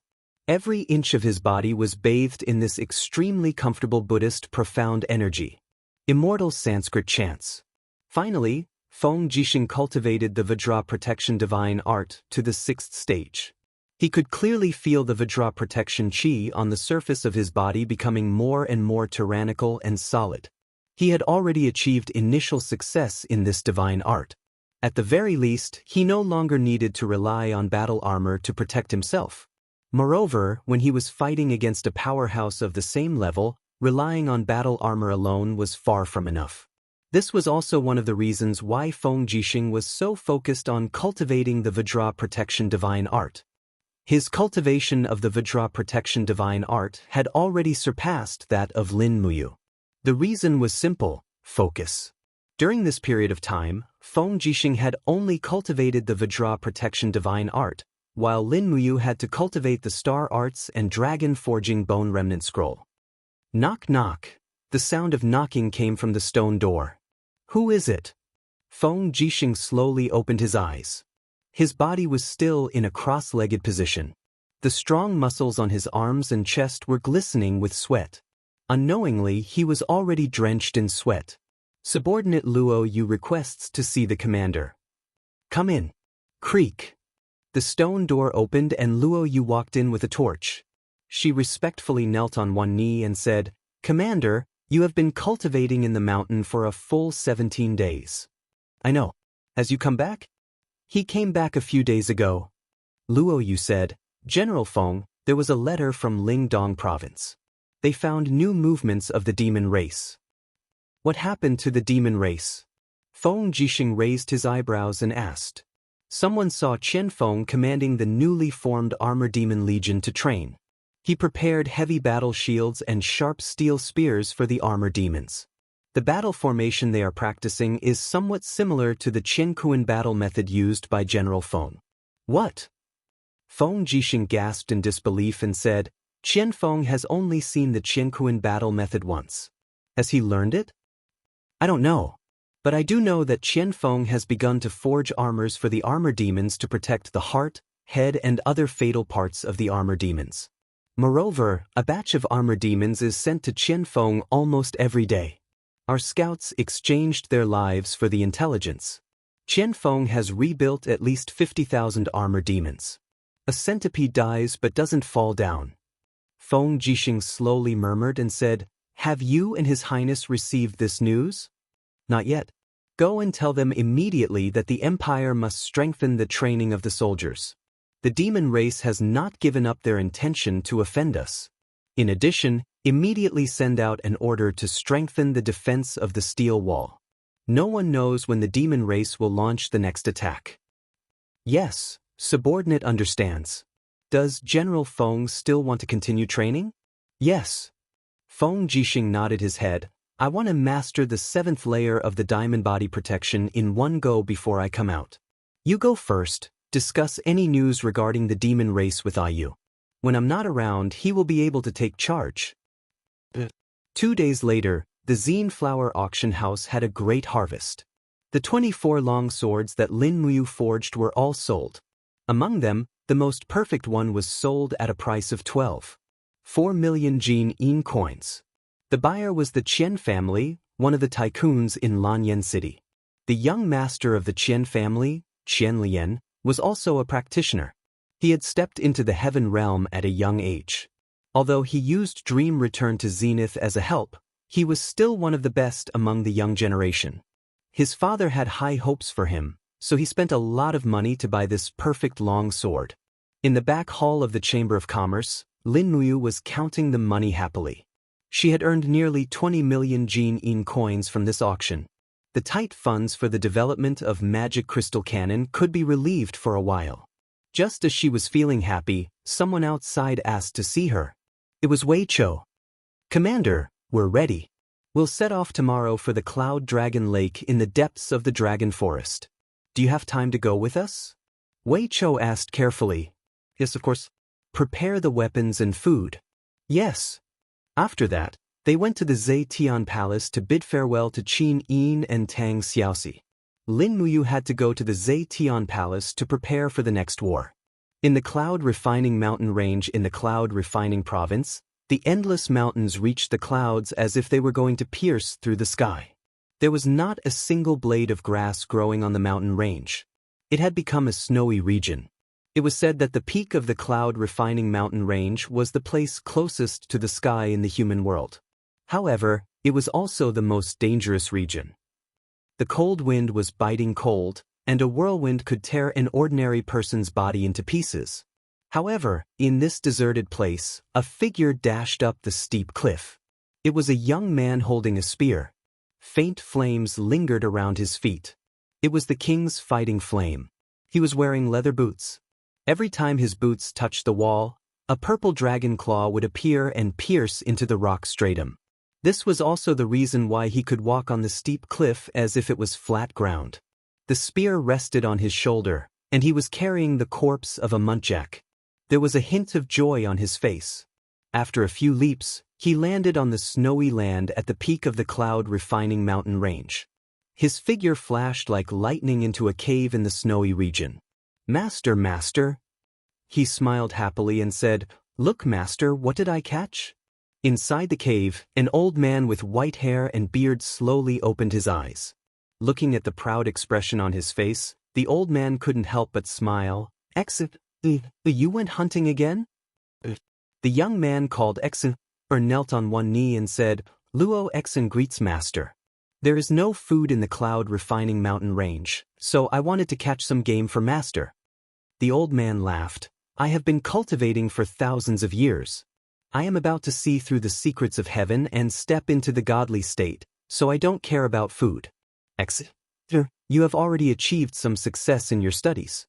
You have stepped into the Holy King state at the age of 29. How many people in this world can do that? It is time to go down the mountain." Luo Exen was stunned. "Master, I'm not going anywhere." "Nonsense." The old man's expression became stern. "Remember, you are the descendant of the famous General Luo Tonghai. The blood of a godly general flows in your body. Moreover, you have awakened your first-grade martial spirit, the purple dragon, more than 10 years ago. You were born extraordinary, so how can you stay in the wilderness with me? Go find your foster father." "My foster father?" Luo Exen was stunned. "Yes, when you were 7 years old, a general took you in as his foster son. Have you forgotten? Foster father Luo Exen's face was full of displeasure. "Foster father took me in as his son, but he never came to see me. He must have forgotten about me." "How can that be? Your foster father is a feudal lord who controls half the country. Moreover, the Cloud Refining Mountain Range is a dangerous place. How could he have come here without your cultivation? Go, find Duke Yun Su Muyun in the imperial capital. Be filial to him and be loyal to the empire. Your master will ascend to the godly world in 3 days. That's it. Take care of yourself. Leave the Cloud Refining Mountain Range tonight." "Yes, master." Luo Exen knelt on the ground with tears streaming down her face. "When will disciple be able to see master again after you ascend?"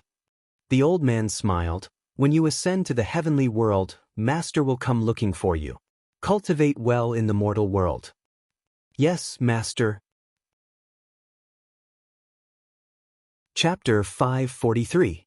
3 days later, in the depths of the dragon-seeking forest. A group of people traversed through the barren forest in winter. Lin Muyu had brought along 200 divine temple staff and 300 elites from the Dragon Courage Legion, a total of 500 people. Even if they encountered any powerful spirit beasts, they would still be able to contend against them. However, it was not to the extent that they would appear redundant due to having too many people. Rustle, rustle, the hooves of the horses stepped on the weeds. Wei Chou held onto the hilt of his sword as he urged his horse to move alongside Lin Muyu. It's already the third day, and we still haven't found the Cloud Dragon Lake on the map. Sir, could it be that our map is wrong?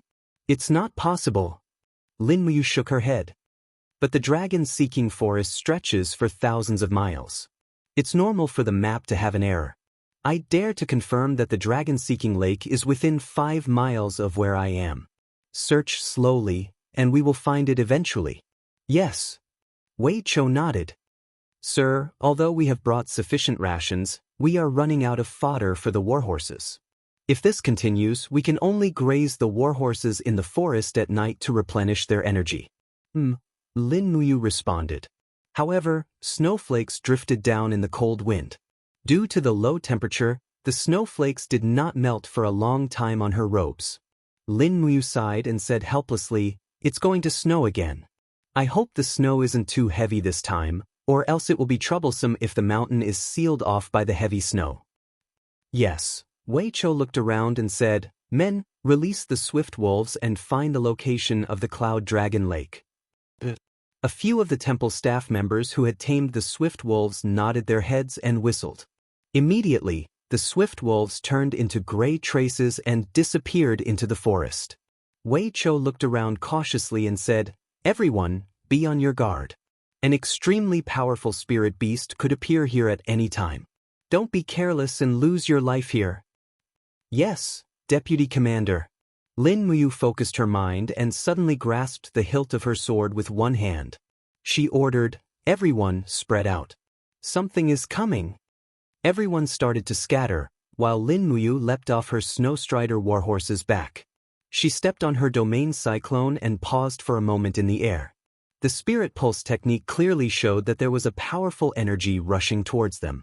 It was underground, and everyone could faintly feel the ground trembling, as if an earthquake was about to happen. "Be careful." Wei Chou took out the demon-devouring bow and knocked a white diamond arrow on the bowstring. Lin Muyu opened her left hand in the air and released her 5 fingers. A golden light shone brightly and she shouted, "Come out, you evil creature."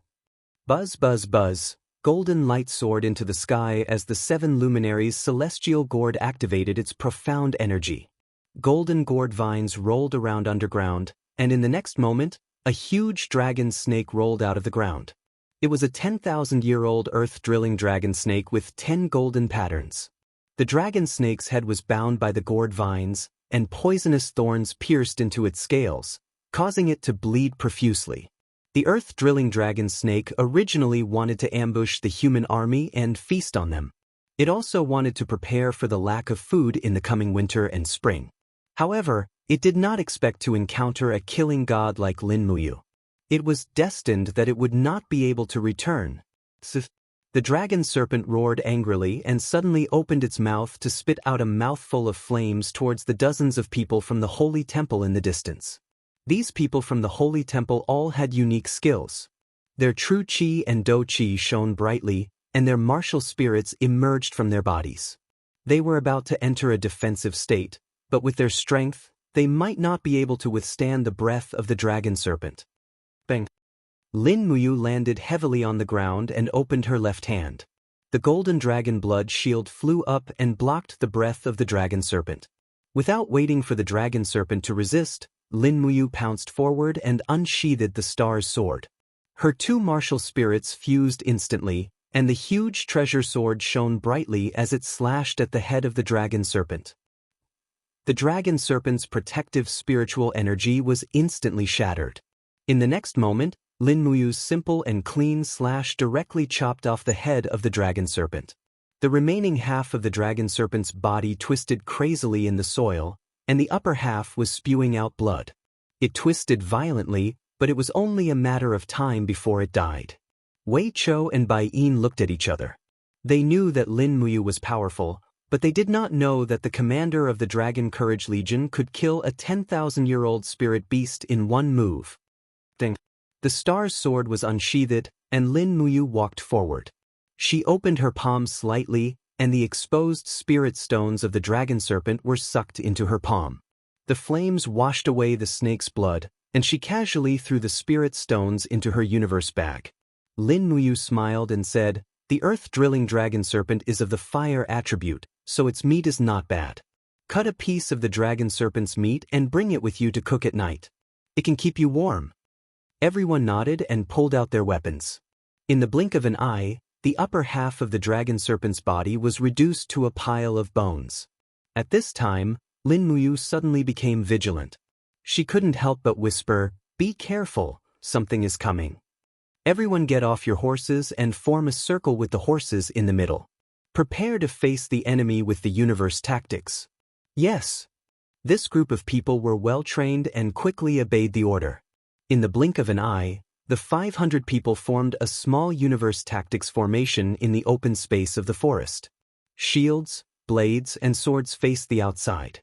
The archers retreated to the back, and the horses were protected in the middle. Everyone had a vigilant look on their faces. Wolf howls could be heard. As night fell, the most terrifying wolf pack in the dragon-seeking forest seemed to have come out to hunt. Swift wolf pack. Wei Chou gritted his teeth and said.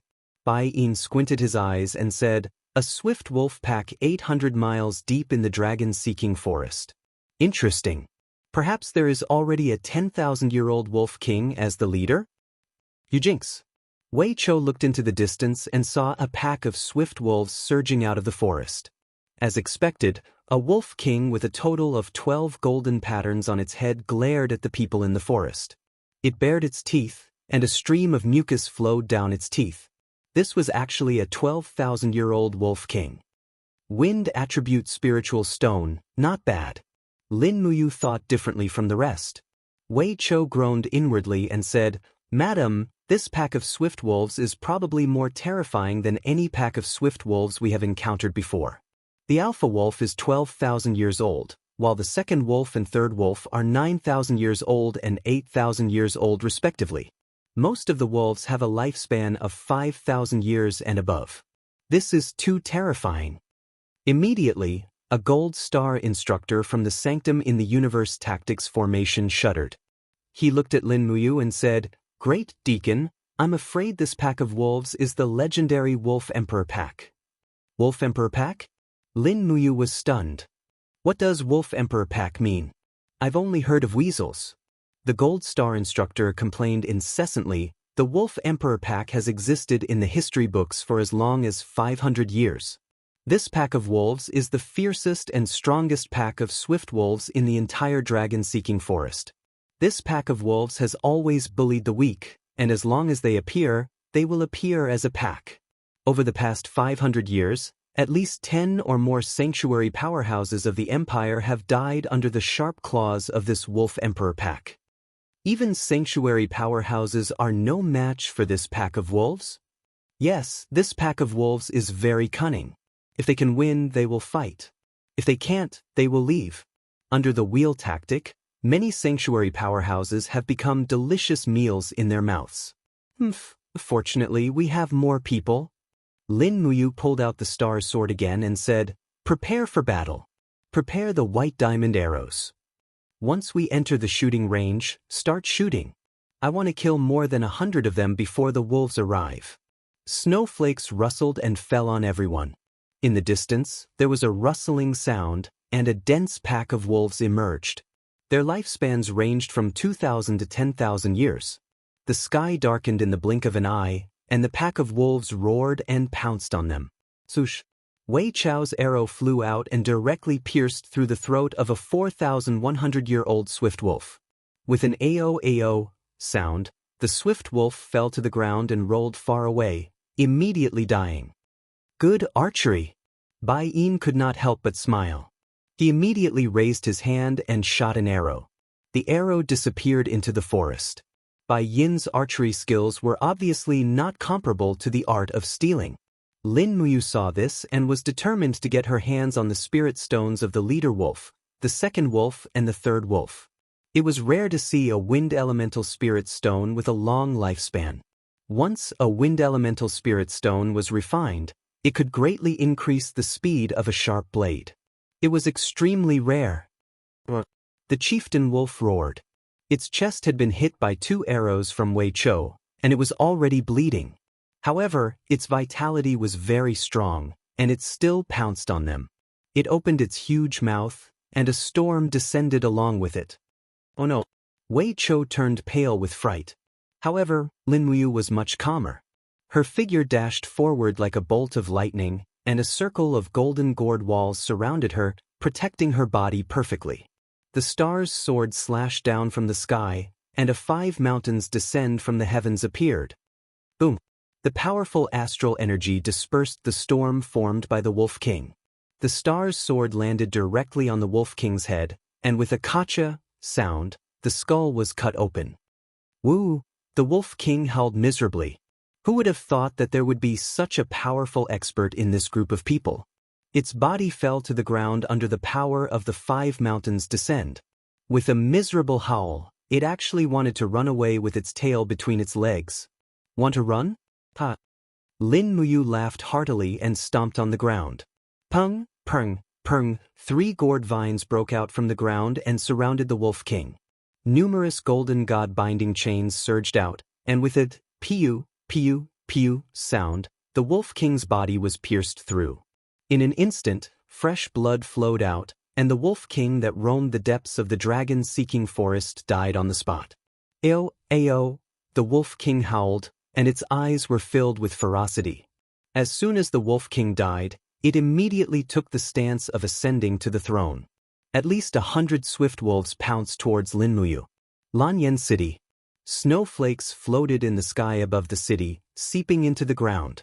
In the darkness of the night, a figure walked straight towards the Cloud King's mansion. His leather boots left traces of snow on the ground. He carried an iron spear on his shoulder, and half of a badger's body was hanging on the other end. This badger's body had already been mostly eaten. Who are you? Don't you know that this is the Cloud King's mansion? A guard said in a cold voice. If you're just here to sell your prey, then leave. The Cloud King's mansion has no shortage of food. I'm not here to sell prey. I'm here to look for my godfather, Su Muyun. The young man raised his head. Under the leather cloak, a pair of clear eyes was like an inverted star. Chapter 544. Su Jun had been the captain of the Su Residence's guards for 7 years. He was well versed in martial arts and had reached the 2nd level of the Heaven Realm last year. Although his cultivation was not on par with the people in the Holy Temple and Zetian Palace, he was second to none in the Seven Seas Palace. His fists were extremely powerful, and he had once killed a 500-kilogram porcupine with one punch. That was why Su Muyun had taken a fancy to him. Among the 500 guards of the Seven Seas Palace, Su Jun's position was no different from that of a commander. It seemed that in the entire palace, other than the masters like Su Muyun, Su Yu, and Su Chang, Su Jun's position was the highest. However, Su Muyun thought that Su Jun was not talented enough to hold a military position, so he did not assign him military duties. Su Jun had a feeling that he was talented, and it was difficult for him to fulfill his ambitions. Naturally, his temper was not good. His Highness, the Cloud King's adopted son? Su Jun could not help but laugh out loud, and the dozens of guards behind him laughed as well. Looking at the newcomer, Su Jun raised his thick eyebrows and said, "How dare a peasant like you claim to be the adopted son of His Highness, the Cloud King? Do you know what happened to someone who claimed to be the butler's son last month? He was beaten so badly that his front teeth fell out. Boy, do you want to try my fist?" The young man looked straight into Su Jun's eyes and said, "If I challenge you and win, will I be allowed to see my adopted father, Su Muyun?" Su Jun's smile became even wider. "You're just a hunter, and you want to challenge me? Haha, I'm afraid you're not strong enough. Forget it, it's rare that I, your grandfather, am in a good mood today. Then, let's have a few moves." Su Jun raised his hand and threw the sword in his hand to a guard behind him, and said, "All of you look carefully, see how your boss teaches this country bumpkin who doesn't know the immensity of heaven and earth. Go, sir." The group of guards raised their weapons and cheered loudly. Su Jun was unarmed. Both of his fists abruptly collided in front of his chest, and flames burst forth. He cultivated the law of fire, and with a ferocious punch, a fire wolf martial spirit appeared behind him, exuding an imposing aura. The young man couldn't help but smile. He raised his hand and threw the spear and the prey into the snow behind him, saying, "Since you're using fist techniques, then I'll use fist techniques to break you." "You're asking for a beating," Su Jun bellowed, and his iron fist was like a ferocious dragon emerging from the sea, heading straight for his opponent. The flame drew a mark in the night sky. The strength of this punch was no less than 1,000 jin. It was not something an ordinary person could block. Moreover, the fist was surrounded by the fire wolf martial spirit's gale. Just a blow from the gale would be fatal. However, under the astonished gazes of the crowd, the mysterious youth merely raised his right palm and suddenly exerted force. Immediately, the roar of a dragon filled the air as a purple dragon spirit appeared behind him. His palm transformed into a dragon claw, and with a pa sound, he grabbed Su Jun's fist. With a sudden twist of his wrist, Su Jun fell to the ground along with his fist. Before Su Jun could land on the ground, the mysterious youth flew forward and lightly kicked out. Bang! The captain of the Yunzhong Palace's imperial bodyguard was sent flying along the snow, crashing heavily onto the stone steps. His face was a mess, and he struggled to get up in disbelief. Looking at the mysterious youth, his face was filled with astonishment. "For you? I've already said, I'm Su Muyun's adopted son. My name is Luo Xian," the youth said calmly. "Just you wait." Su Jun scrambled and rushed into the mansion. "What?" Su Muyun, who was having his dinner, was shocked. "You're saying that person's name is Luo Xian, and he defeated you in one move?" Su Jun covered the wound on his abdomen, and his face was filled with shame as he said, "Yes, he called himself Luo Xian, and said that he's your highness's adopted son, but I think he's just a hunter, and he used tricks to defeat me. Your highness, please don't be fooled by him." Su Muyun ignored him, and clapped his hands. "Luo Xen has become a talent. Luo Xen has finally become a talent." Su Yu, who was at the side, asked, "Father, who is Luo Xen?" "Yu, do you remember 22 years ago when I led an army to attack the rebels in the Cloud Refining Mountain Range? At that time, I got lost in the Cloud Refining Mountain Range, and I met a child. After asking around, I found out that he was the descendant of Luo Tonghai, the meritorious founding minister, so I took him as my adopted son. That child has been cultivating in the mountains, and now he has finally become a talent. Quick, come with me to see this younger brother of yours that you've never met before." "Yes." When Su Muyun and Su Yu arrived outside the palace, they saw Luo Xian standing alone in the snow. However, the snow that was flying in the air couldn't land on him, as it was pushed away by an invisible force. He was circulating his qi to ward off the cold. Su Muyun, who was dressed in a luxurious black robe embroidered with gold patterns, walked out with the help of Su Yu. He looked straight at Luo Xen and said excitedly, "Xen, you've finally grown up." Luo Xen was stunned. "You are?" "I'm your adoptive father, Su Muyun." Su Muyun walked forward shakily, but he was no longer as tall as he was when he was young. He used his trembling hands to measure himself, and said with a smile, "Back then, you were only this tall. Adoptive father's frame has also shrunk because of old age." "Sigh, I've grown old." Luo Xen was extremely excited. She held onto Su Muyun's arms and said, "You're really my adoptive father, General Su Muyun?" "That's me." "How is your master?" "Master is about to ascend to the heavenly realm, so he sent me to assist him." "Oh, that's great." Luo Xen immediately knelt down and said, "Luo Xen greets adoptive father."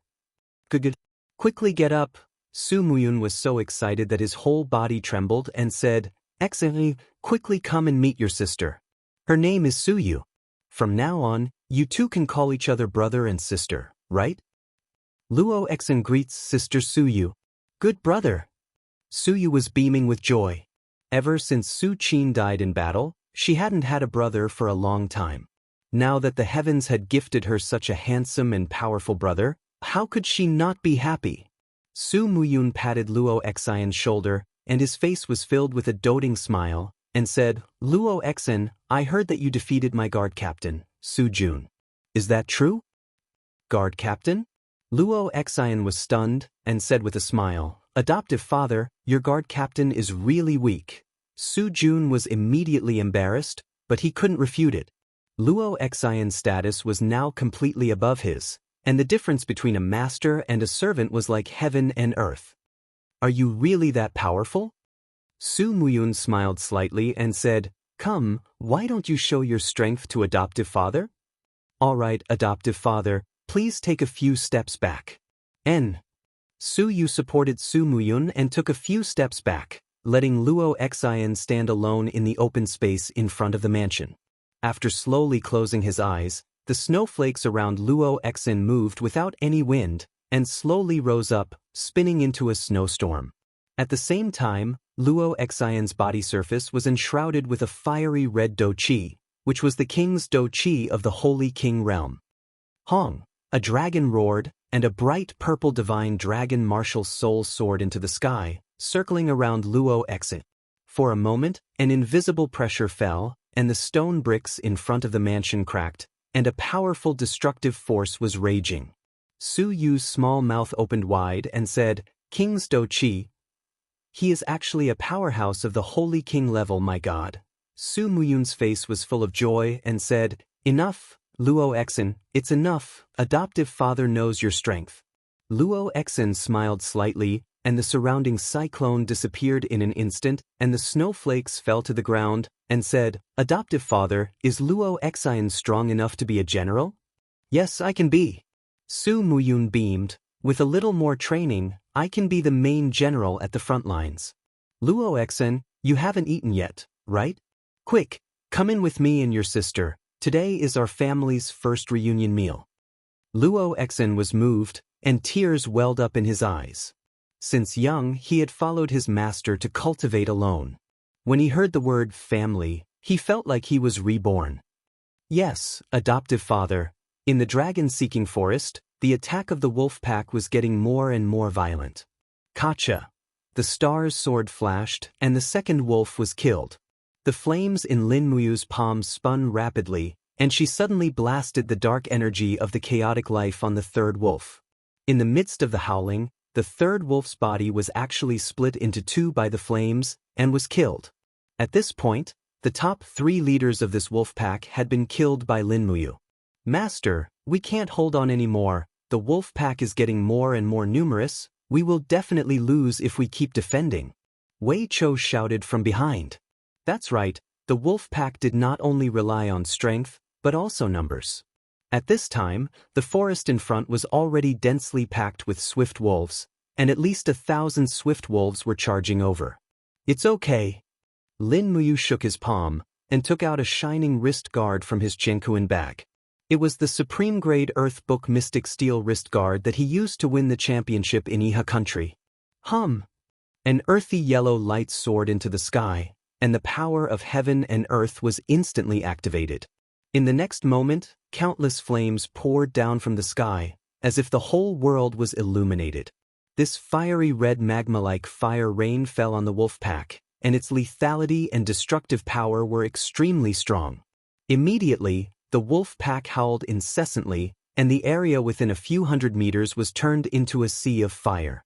Wolves were afraid of fire, and the supreme-grade Earth Book's main purpose was to intimidate them. In the blink of an eye, the pack of swift wolves surrounding the Longdan army camp all ran away with their tails between their legs. Those who did not escape could only become sacrifices for the supreme-grade Earth Book with the words, "Fire God Apocalypse," written on it. Not long after, at least 200 swift wolves had been burned to death by the supreme-grade Earth Book, and the smell of burnt meat was already wafting out. The fire rain had been burning for nearly 5 minutes, and it was starting to die down. "Oh my God!" Wei Chou, Bai Yin, and the rest finally recovered from the shock. Wei Chou said, "Master, we can go look for the Cloud Dragon Lake now. Don't be in such a hurry." Lin Muyu laughed and pointed at the corpses of the swift wolves in front of him. "Don't waste it, dig out all the spiritual stones of the swift wolves. I want them all, don't waste a single one." Yes. These were all the raw materials for the weapon embryo, how could they waste them? After all, Lin Ruoji was a good child who knew how to run a household. Chapter 545. Oh, while the group was moving, a swift wolf was limping towards them from afar. It was howling in pain, as though it was injured by something. Its neck had a special collar made by Temple. It was a swift wolf that was tamed by Temple.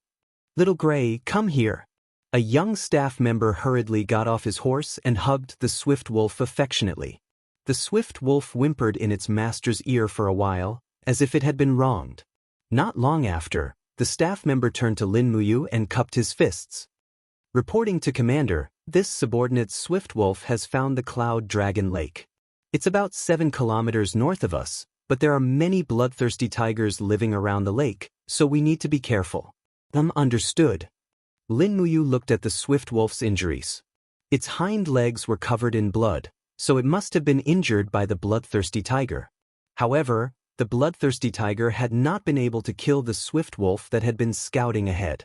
This meant that the bloodthirsty tiger was not that strong, at most about 10,000 years old. Turn north. Everyone be careful. Do not let your weapons leave your hands. Yes, Commander. They were already deep in the dragon-seeking forest, so encountering 10,000-year-old spirit beasts was a common occurrence. Furthermore, it was said that the Cloud Dragon Lake contained an extremely rich spiritual energy. Many spirit beasts lived underwater, making it even more dangerous. Looking at the drifting snow and the dark night, Wei Chou cupped his fists. "My lord, our vision is already very blurry. Perhaps we should set up camp here tonight and search for the Cloud Dragon Lake tomorrow morning. We will be at a disadvantage if we fight the bloodthirsty tigers at night." "That's fine. Set up camp." Wei Chou waved his arm, and everyone dismounted from their horses, set up tents, and started a fire to cook. In fact, many of them could no longer endure the bitter cold of the wilderness. If they were to starve, not many of them would be able to keep their spirits up. Lin Muyu cooked a pot of swan meat for herself and Wei Chou and ate it. Then she used the Clear Heart incantation to remove the heat poison for Wei Chou. She then sat cross-legged in the tent and operated the Forging Dragon Bone Remnant Scroll. She tempered the Do Qi in her meridians and the strength of her Qi Si. Wei Chou cultivated for a while at the side. Looking at the faintly discernible Do Qi flames around Lin Muyu, he couldn't help but say, when Lord Commander first came to Lanyan City, she was only at the Earth Realm. In just a few years, she actually stepped into the second layer of Sage Realm.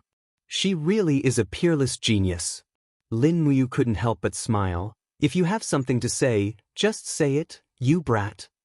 Wei Chou smiled awkwardly, cupped his fists, and respectfully said, "Wei Chou has no great ambitions, but I also hope to cultivate to the same level as Lord Commander. I want to serve the Empire loyally. However, because of my status, Wei Chou doesn't dare to overstep my authority. So, I ask for Lord Commander's advice. Do you know why my cultivation speed is faster than others?" This subordinate doesn't know, because of the Forging Dragon Bone Remnant Scroll. Forging Dragon Bone Remnant Scroll? Wei Chou was startled. "That's right."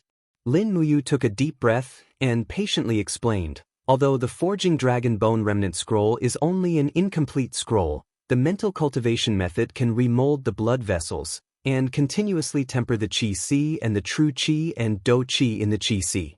It can expand the capacity of the Qi Si, increase the cultivation realm, and cleanse the marrow. It can make one's cultivation completely new. However, the requirements are very high. "What requirements?" Wei Chou asked. "The bone of a true dragon is required to temper the blood vessels." Lin Muyu frowned, thinking back to the pain of assimilating the piece of true dragon bone Qin Yin had given her. She simply didn't want to go through it again. She raised her head to look at Wei Chou's ardent eyes, and couldn't help but smile, saying, "Logically speaking, the Forging Dragon Bone Remnant Scroll is not something ordinary people can cultivate, but I've been cultivating it for so many years, and have a different understanding of this mental cultivation method. I'm currently trying to rewrite the first and second volumes of the Forging Dragon Bone Remnant Scroll so that ordinary people can also cultivate it. Not to mention remold the blood vessels, but at least cleanse the marrow is not a problem, and it can also greatly increase the speed of cultivation." Wei Chou was overjoyed, saying, "Milord, can you teach it to Wei Chou?" Lin Muyu couldn't help but smile, patting his shoulder, saying, "You, Xin Shui, Feng Shi, and the others are all people closest to me. Naturally, I will teach it to you. Don't worry, perhaps in the future, the Forging Dragon Bone Remnant Scroll will become a common mental cultivation method for the martial artists of the Empire." "That's great," this subordinate thanks the general in advance. Wei Chou was especially excited, his heart filled with wild joy. If it really was as Lin Muyu said, then there was hope for him to step into the Saint Realm, and even if he cultivated bitterly for the rest of his life, he might be able to step into the legendary Divine Realm. Those ancient legends couldn't compare to might be his, and this was the dream of every martial cultivator. That night, Lin Muyu wrote down an improved and simplified version of the Forging Dragon Bone Remnant Scroll on the parchment, but she didn't seem very satisfied and needed to slowly improve it. So she didn't give it to Wei Chou, hugging the parchment in her bosom and going to sleep. Of course, at this moment, Lin Muyu would never have thought that a simple thought of hers would make him a grandmaster of this generation on this continent, an existence on the level of martial god that everyone praised. The next morning, when he woke up early, the snow had yet to stop, and there was a vast expanse of whiteness everywhere. Wei Chou had already cooked meat soup outside the tent. He brought a bowl in and said with a smile, "Commander, it's time for breakfast." Lin Muyu chewed his teeth, brushed his teeth, and washed his face with the water that melted from the snow. He only felt that his face was cold. Good heavens, using ice water to wash his face in the cold winter was really a severe test for his skin. When he walked out of the tent, he only felt that the layer of frost on his face was falling off piece by piece. The weather was really too cold. Outside, a group of soldiers from the Longdan army camp and the staff of the Divine Sanctum were shivering, their faces pale. Wei Chou said, "Sir, the temperature today is at least 10 degrees lower than yesterday. Looking at the weather, it's likely that the dragon forest will be sealed off by the heavy snow. Although spring is coming, we should prepare some rations to survive the winter. Maybe we can only return to Lanyan City when the snow melts in spring. Do we still have the messenger bird we brought with us?" "Yes, send a letter to His Highness. Just say that we might be sealed off in the mountains by the heavy snow, and tell His Highness not to worry about us." Lin Muyu flipped onto the horse, looked at everyone and said, "If you're full, break camp and set off. The real battle begins now." Everyone saluted in unison, then packed up their equipment and mounted their horses. Snowflakes fell on his shoulders, lapels, and armor. Lin Muyu did not circulate his battle armor to resist the cold. This seemed to be a habit that he had developed. He wanted to preserve his strength as much as possible. In a place like the Dragon Forest, no one knew what would happen in the next moment. Even though Lin Muyu had the Spirit Meridian technique, he did not dare to be too careless. The group traveled through the forest and mountain ranges. It had only been snowing for a day and a night, but the snow was already 40 centimeters deep. If it continued to snow for another 4 or 5 days, the snow would most likely reach a depth of 2 meters. Normal people would not be able to traverse through the snow, and the entire forest would also be covered in snow. That would be the legendary snow-sealing mountain. Lin Muyu's heart was pounding as she looked at the vast expanse of white snow. It appeared that she really would not be able to find the flaming black tortoise. In such frigid weather, the tortoises had most likely already gone into hibernation in their caves, right? After traveling for around 4 to 5 kilometers, a tiger's roar rang out in the distance. Sure enough, it was a 9,200-year-old bloodthirsty tiger with fiery red fur all over its body. Flames were swirling around its paws, and it was lying on top of a massive rock on the mountain range. It was glaring at Lin Muyu and the others from afar, looking as if it were going to pounce down at any moment. "They're finally here." A faint smile appeared on Lin Muyu's face. Wei Chou cupped his fists and said, "Milord, leave this bloodthirsty tiger to us. We can't let Milord fight all the time, or else we'll become useless people." "Alright, but you guys have to be careful." "Don't worry, Milord." Wei Chou nodded with a smile, then looked at Bai Yin and said, "Take our men and get ready to go." "Alright." The two of them led a few dozen men and charged forward along the mountain path. Wei Chou held his longbow and pulled back the bowstring. His martial soul began to glow, and the arrowhead of the white drill arrow actually let out a buzzing sound. This was the vibration technique that Wei Chou had learned. By infusing his martial soul into the arrow would spiral and shoot, greatly increasing the destructive power of the arrowhead. Wei Chou had once pierced through the bodies of 3 armor demons with a single arrow. His arm strength and archery skills were not just for show. It was also because of his unparalleled archery skills that Wei Chou's position in the talented Longdan army camp had never fallen. With a sharp whistling sound, the arrow spun through the air. The bloodthirsty tiger couldn't react in time and let out a roar as the arrow pierced through its astral energy barrier, piercing its left eye and causing blood to spurt out. In its rage, the bloodthirsty tiger ignored the pain and charged down the hill. Wei Chou shot another arrow, blinding the other eye as well. He shouted, "Bai Yin, it's your turn now." Bai Yin replied, "Don't worry." With that, Bai Yin silently used turtle breathing, and his aura magically disappeared from the range of Lin Muyu's spirit pulse technique. The bloodthirsty tiger had been blinded, so it could only rely on its opponent's aura to attack. However, Bai Yin's aura had completely disappeared under turtle breathing, leaving no trace behind. "Noisy!" Wei Chou shouted. A dozen of the Longdan army camp's elite soldiers drew their weapons and struck them against their shields. The noise made it even more difficult for the bloodthirsty tiger to determine Bai Yin's position. Clang! The moment he unsheathed his sword, Bai Yin stabbed it into the bloodthirsty tiger's jaw. However, he didn't even have time to draw his sword. The bloodthirsty tiger roared and opened its mouth, spitting out a mouthful of flames. Bai Yin's movement technique was simply too fast. His entire body was like a loach as he slid across the snow. In the distance, Wei Chou shot out 3 more arrows, each one piercing into the bloodthirsty tiger's vitals. This bloodthirsty tiger, which was almost 10,000 years old, was originally a tyrant in this territory. However, under the attacks of these cunning humans, it was unable to retaliate at all. Bai Yin retreat. The corner of Wei Chou's mouth curled up. "Just wait until it bleeds to death." "Russell," Bai Yin didn't reply, and Taksha left. Not long after, the bloodthirsty tiger unleashed a barrage of flames, but it was unable to kill anyone. Finally, it let out a miserable howl and fell to the ground. Fresh blood seeped into the snow. It had died a humiliating death. Chapter 546. "Milord, what do you think of our battle tactics?" Wei Chou asked with a slightly smug smile. Lin Muyu nodded happily. Good. If you can cooperate like this in battle, it won't be difficult for you to kill a saint. Work hard. Yes, milord. It was true that 2 heavenly realm cultivators had easily taken care of a nearly 10,000-year-old bloodthirsty tiger. This was too shocking, but Wei Chou and Bai Yin had done it, and that was because they had fully utilized their advantages.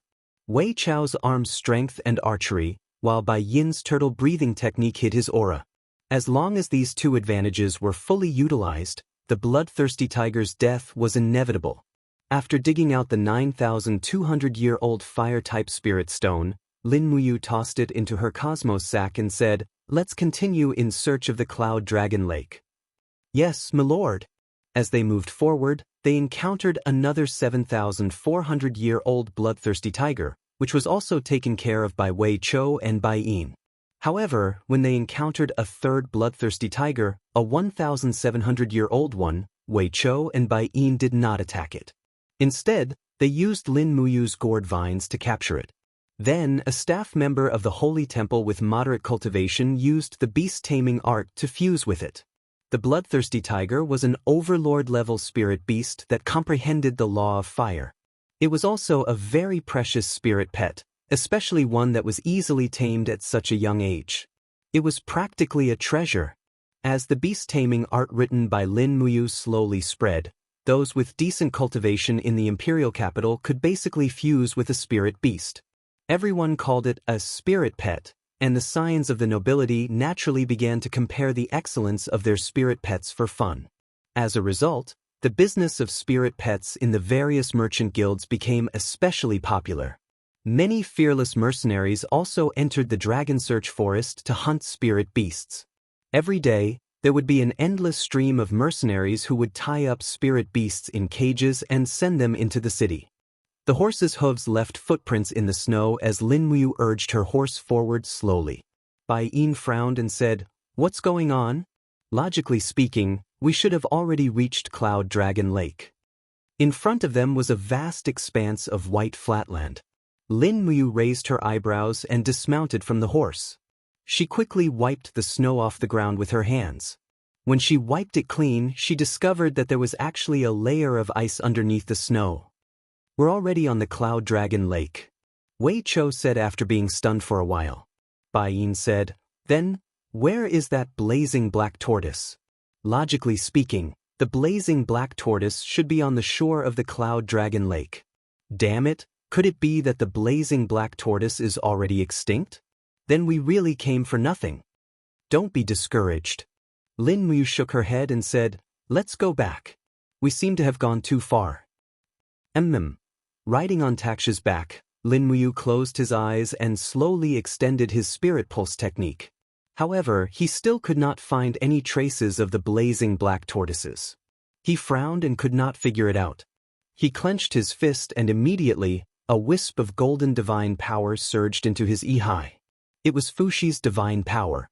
Using Fushi's divine power as the source of power, he activated the spirit pulse technique to probe again. This time, the spirit pulse technique's insight seemed to have increased by a few orders of magnitude. He could even detect the auras of insects, snakes, and rats underground. At the same time, deep underground on the shore of the Cloud Dragon Lake, Lin Muyu sensed that there was already fire energy resting at a depth of nearly 10 meters underground. Found it. He opened his eyes confidently and pointed his sword straight at a spot dozens of meters in front of him. He said, "Men, dig from here. About 10 meters away, we will be able to find the hibernating blazing black tortoise." "Sir." A group of soldiers waved their shovels excitedly and started digging. As the soil flew, the pit became deeper and deeper. Meanwhile, the fire aura was getting stronger. Lin Muyu held his star's sword and stood guard at the side. He could not let the soldiers who were digging the pit suffer any losses. After waiting for a while, there was a sudden clang. A soldier's shovel broke into two. It seemed like he had dug up something very hard. It was something that could break steel. It was extraordinarily hard. "Be careful. Move away," Lin Muyu said loudly. "Yes." Everyone picked up their shovels and climbed out of the pit. Lin Muyu raised her hand to summon the 7 luminaries' celestial gourd. Numerous gourd vines surged out of the ground and lifted up the hibernating big fellow. It was a flaming black tortoise with a diameter of 2 meters. The flaming black tortoise's shell was in the shape of a sheet on its back. It could be bent, and when it coiled up, it looked like a huge fire lizard. Swish, swish, it slowly opened its eyes from hibernation. When it saw Lin Muyu and the others, it immediately became violent. It roared angrily and the shell on its back stood up. Flames surged and swept the gourd vines toward Lin Muyu. At this time, Lin Muyu also saw it clearly. It was a 4,700-year-old blazing black tortoise. It could be considered a cub. "Commander, be careful." "It's fine." Lin Muyu laughed and raised her hand. The fiery Red King's combat flame danced and pushed forward. Suddenly, there was a bang, and the blazing black tortoise was forced to take a few steps back. Its curled-up body also slowly spread out. It lay on the ground and yelled at Lin Muyu. It seemed to be very angry. However, more and more golden gourd vines appeared. Lin Muyu's invisible domain also gradually descended and suppressed the little guy's anger. A 4,700-year-old black tortoise. Whoever has the confidence to tame it can come and try. "Let me try." In the crowd, a strong man in his 40s walked over with a sword in his hand. With a low shout, the spiritual power of the beast-taming tactics surged out of Ihai and began to communicate with the black tortoise. His body was enshrouded with a faint fighting spirit. He was a strong man in the heaven realm, a gold star instructor of the holy temple. Not long after, beads of sweat appeared on his bald head. Lin Muyu said, "If you can't do it, don't force yourself. He shook his head and closed his eyes. "Commander, let me try again." But suddenly, the Gold Star instructor groaned and spat out a mouthful of blood. The blood turned into a blood mist and shrouded the head of the blazing black tortoise. Was this the legendary blood contract? Lin Muyu couldn't help laughing, but she could clearly feel that the violent mood of the black tortoise was slowly calming down. Soon after, the Gold Star instructor opened his eyes and reached out to touch the head of the black tortoise. He said with a smile, "Little guy, follow me from now on. I promise you will have enough to eat and drink." The psychic fusion was successful. Lin Muyu couldn't help but be overjoyed. Not bad. The Gold Star instructor was also overjoyed. He cupped his fists and said, "Thank you for giving me such an opportunity, Commander." Lin Muyu nodded and pointed not far away. "There's another one there. Keep digging and there are blazing black tortoises there too. Don't be tired, keep digging." Everyone was beaming with joy. Now, they could basically confirm that this trip to the Dragon Forest was not a waste. At the same time, Lingnan's Iha country, by Ling City's main hall. Qin Yi wore a black robe embroidered with dark golden dragon patterns. It was a dragon robe. No one knew when he had gotten used to wearing a dragon robe. Long Qianlin, Jiyao, Qin Huan, and the other generals stood on both sides. The civil and military officials were extremely respectful. Qin Yi slowly raised his arm and said with a smile, "Come, invite the fire dance deity king for an audience." The eunuch outside the hall said loudly, "Commander invites the fire dance deity king into the hall." However, there was no sound from outside. Instead, a crack in the air in the hall was torn open by a purple light. A beautiful woman walked out barefoot from the crack. Her beautiful face carried a disdainful smile. She wore a light muslin dress and slowly raised her snow-white arm. She bowed in the air and said with a smile, "This little girl, Ouyang Yen, pays respect to Commander." Qin Yi quickly got down from the dragon throne and cupped his fists, saying, "Fire Dance Deity King is the deity of the heaven realm. She stands above all things in the mortal world. There's no need to be so courteous. Men, prepare a seat for Fire Dance Deity King." A few guards carried a golden seat and placed it under the king's step closest to the dragon throne. Qin Yi very respectfully waved his hand and said with a smile, "Fire Dance Deity King, please take a seat." "Commander is too courteous." Ouyang Yen did not take a seat. Instead, she stepped on the air and walked towards Qin Yi. Every step she took in the air created a flame ripple, as graceful and magical as the water of a fairy. She walked straight into the main hall, her feet lightly landing on the armrest of the dragon throne. Her delicate body took advantage of this and lay on the back of the dragon throne like a soft spirit snake. The light gauze on her body flowed down her beautiful body like water. She smiled and said, "It's still more comfortable here." Qin Yi's expression was extremely ugly. He turned to look at Ouyang Yen and took several steps back. He cupped his fists and said, "Today, I've seen Fire Dance Deity King's beauty.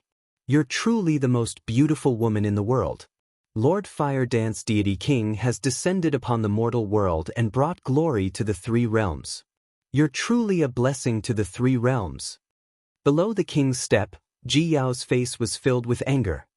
His hand grasped the hilt of his sword and he said in a low voice, "How disrespectful this woman is." Long Qianlin quickly pressed down on Ji Yao's palm. His eyes were filled with fierceness as he said indifferently, "Commander Ji, do you want to die?" Ji Yao was stunned. He saw Ouyang Yen shooting him a gaze filled with killing intent. This gaze sent a chill down his spine. He felt as if he had fallen into an ice cave. He could not say a word. "Hee." Ouyang Yen suddenly smiled sweetly. Her body flashed and landed on the seat that was prepared for her. Her figure gracefully landed on the seat. Auspicious clouds appeared around her, making her look like a fairy.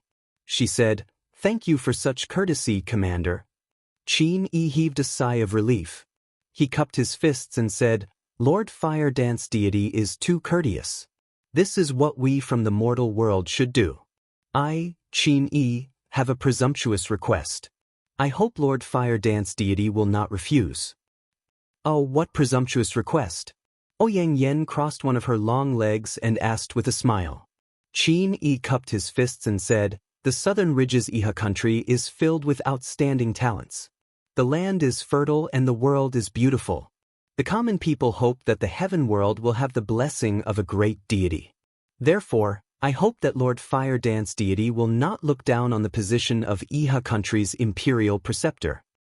Imperial preceptor? Ouyang Yen smiled.